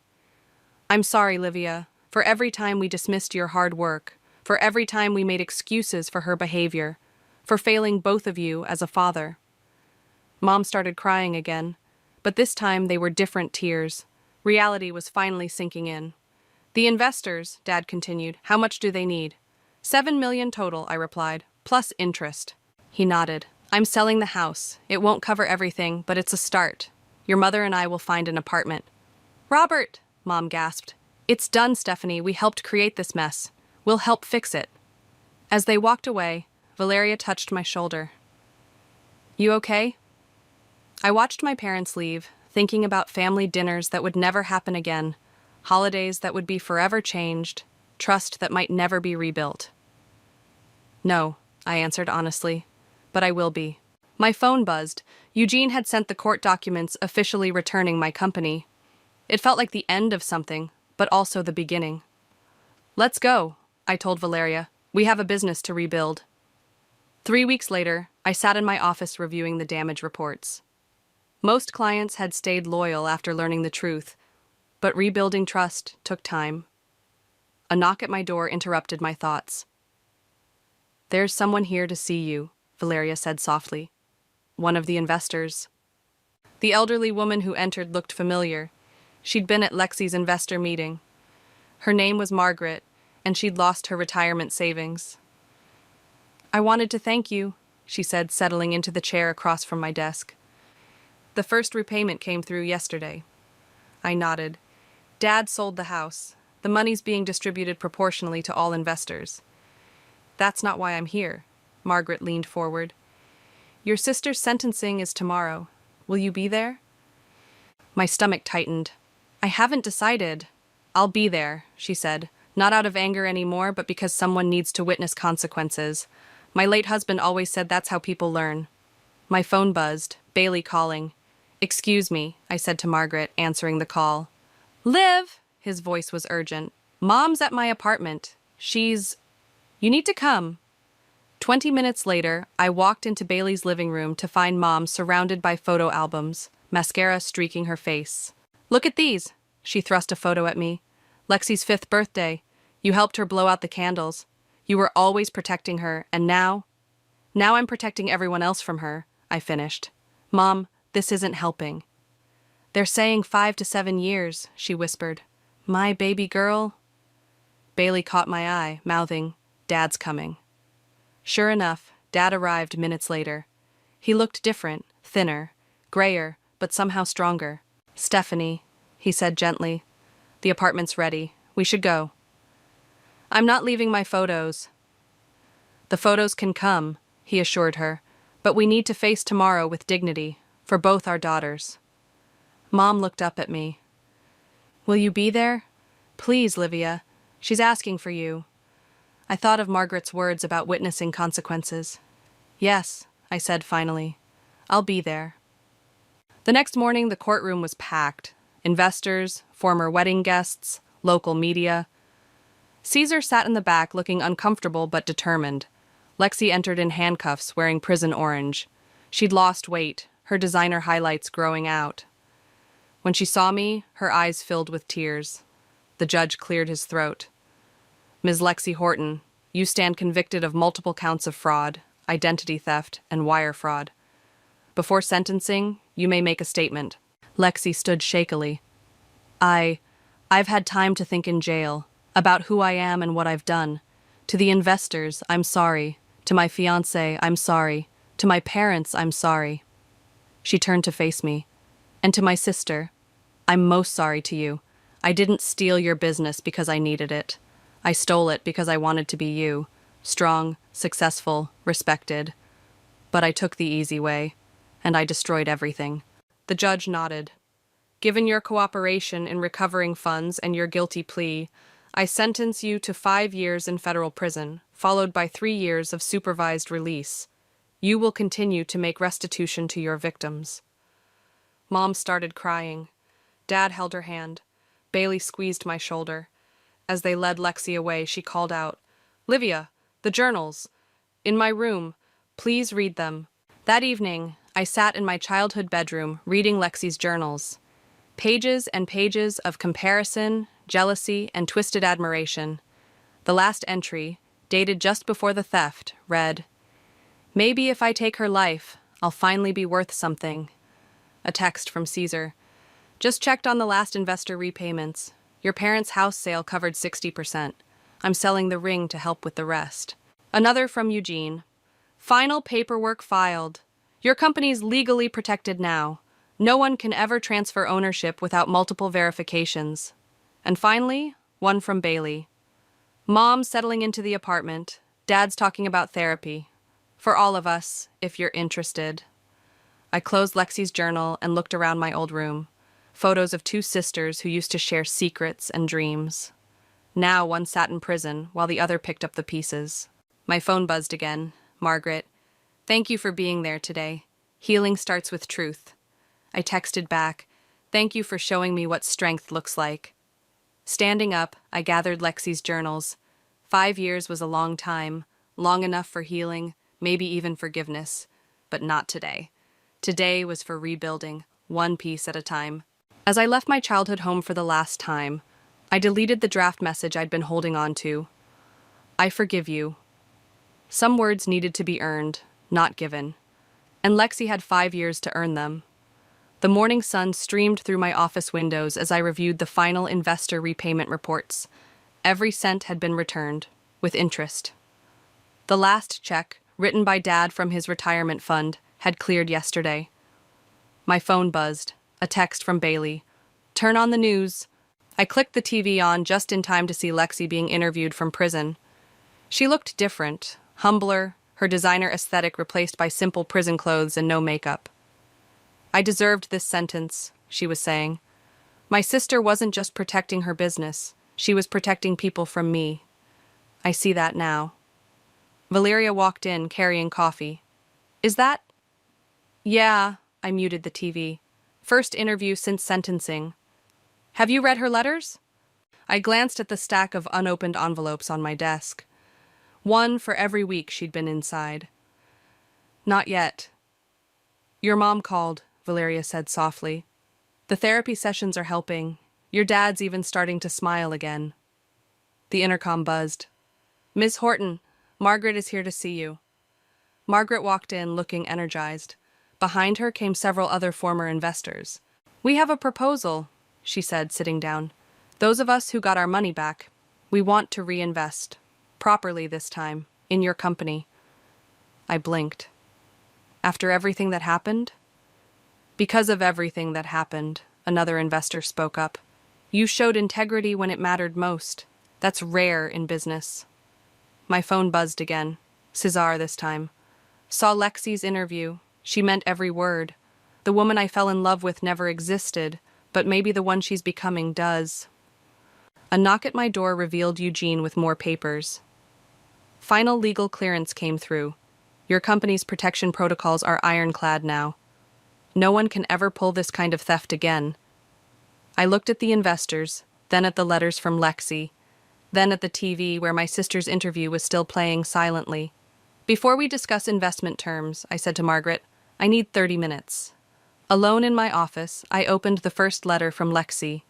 Dear Livia, prison gives you time to think. Too much time. I think about how I spent my whole life competing with you instead of learning from you, how I chose shortcuts instead of hard work, how I blamed you for being better instead of trying to be better myself. The second letter. The therapist here says I have narcissistic tendencies, that I saw your success as something I could steal rather than earn. She's right. The third. Mom visited today. She's different, stronger somehow. Dad too. Maybe we're all growing. Letter after letter showed change. Real change. Not excuses or manipulation, but genuine reflection. My phone rang. Mom. I saw the interview, she said quietly. Did you? Yes. She's different, Livia. The entitled girl we created. She's gone. Your father and I were trying to be different too. I know, Mom. Will you ever forgive us? I looked at the investors waiting in my lobby, at Valeria managing the day's tasks, at Eugene organizing legal protections for my company's future. I already have, I replied, but trust takes longer than forgiveness. That's fair, Mom said. Oh, Bailey's here for dinner. We're cooking together now, can you believe it? Would you like to join us? I thought about declining, about maintaining distance, but healing happens in small steps. Text me the address, I said. I'll bring dessert. After hanging up, I buzzed Valeria. Send the investors in and call Margaret's financial advisor. We'll need help structuring this properly. As people filed in, I opened my laptop to draft one final email. Dear Lexi, I saw your interview. I've read your letters. You're right. You deserved consequences. But you also deserve the chance to rebuild, just like I did. Just like our family is doing. I can't forget what happened, but I'm choosing to focus on what's happening now. Mom and Dad are healing. The investors are whole. My business is stronger. And you're finally doing the work to become someone better. I'm not ready to visit yet, but I'm ready to read your letters. Keep writing. Livia. I hit send, then turned to the investors. Let's talk about building something together. The right way this time. As the meeting began, I glanced at the TV. They were replaying Lexi's final quote. Success isn't something you take, it's something you earn. I learned that the hard way, but I learned it. I turned back to my future, ready to earn whatever came next.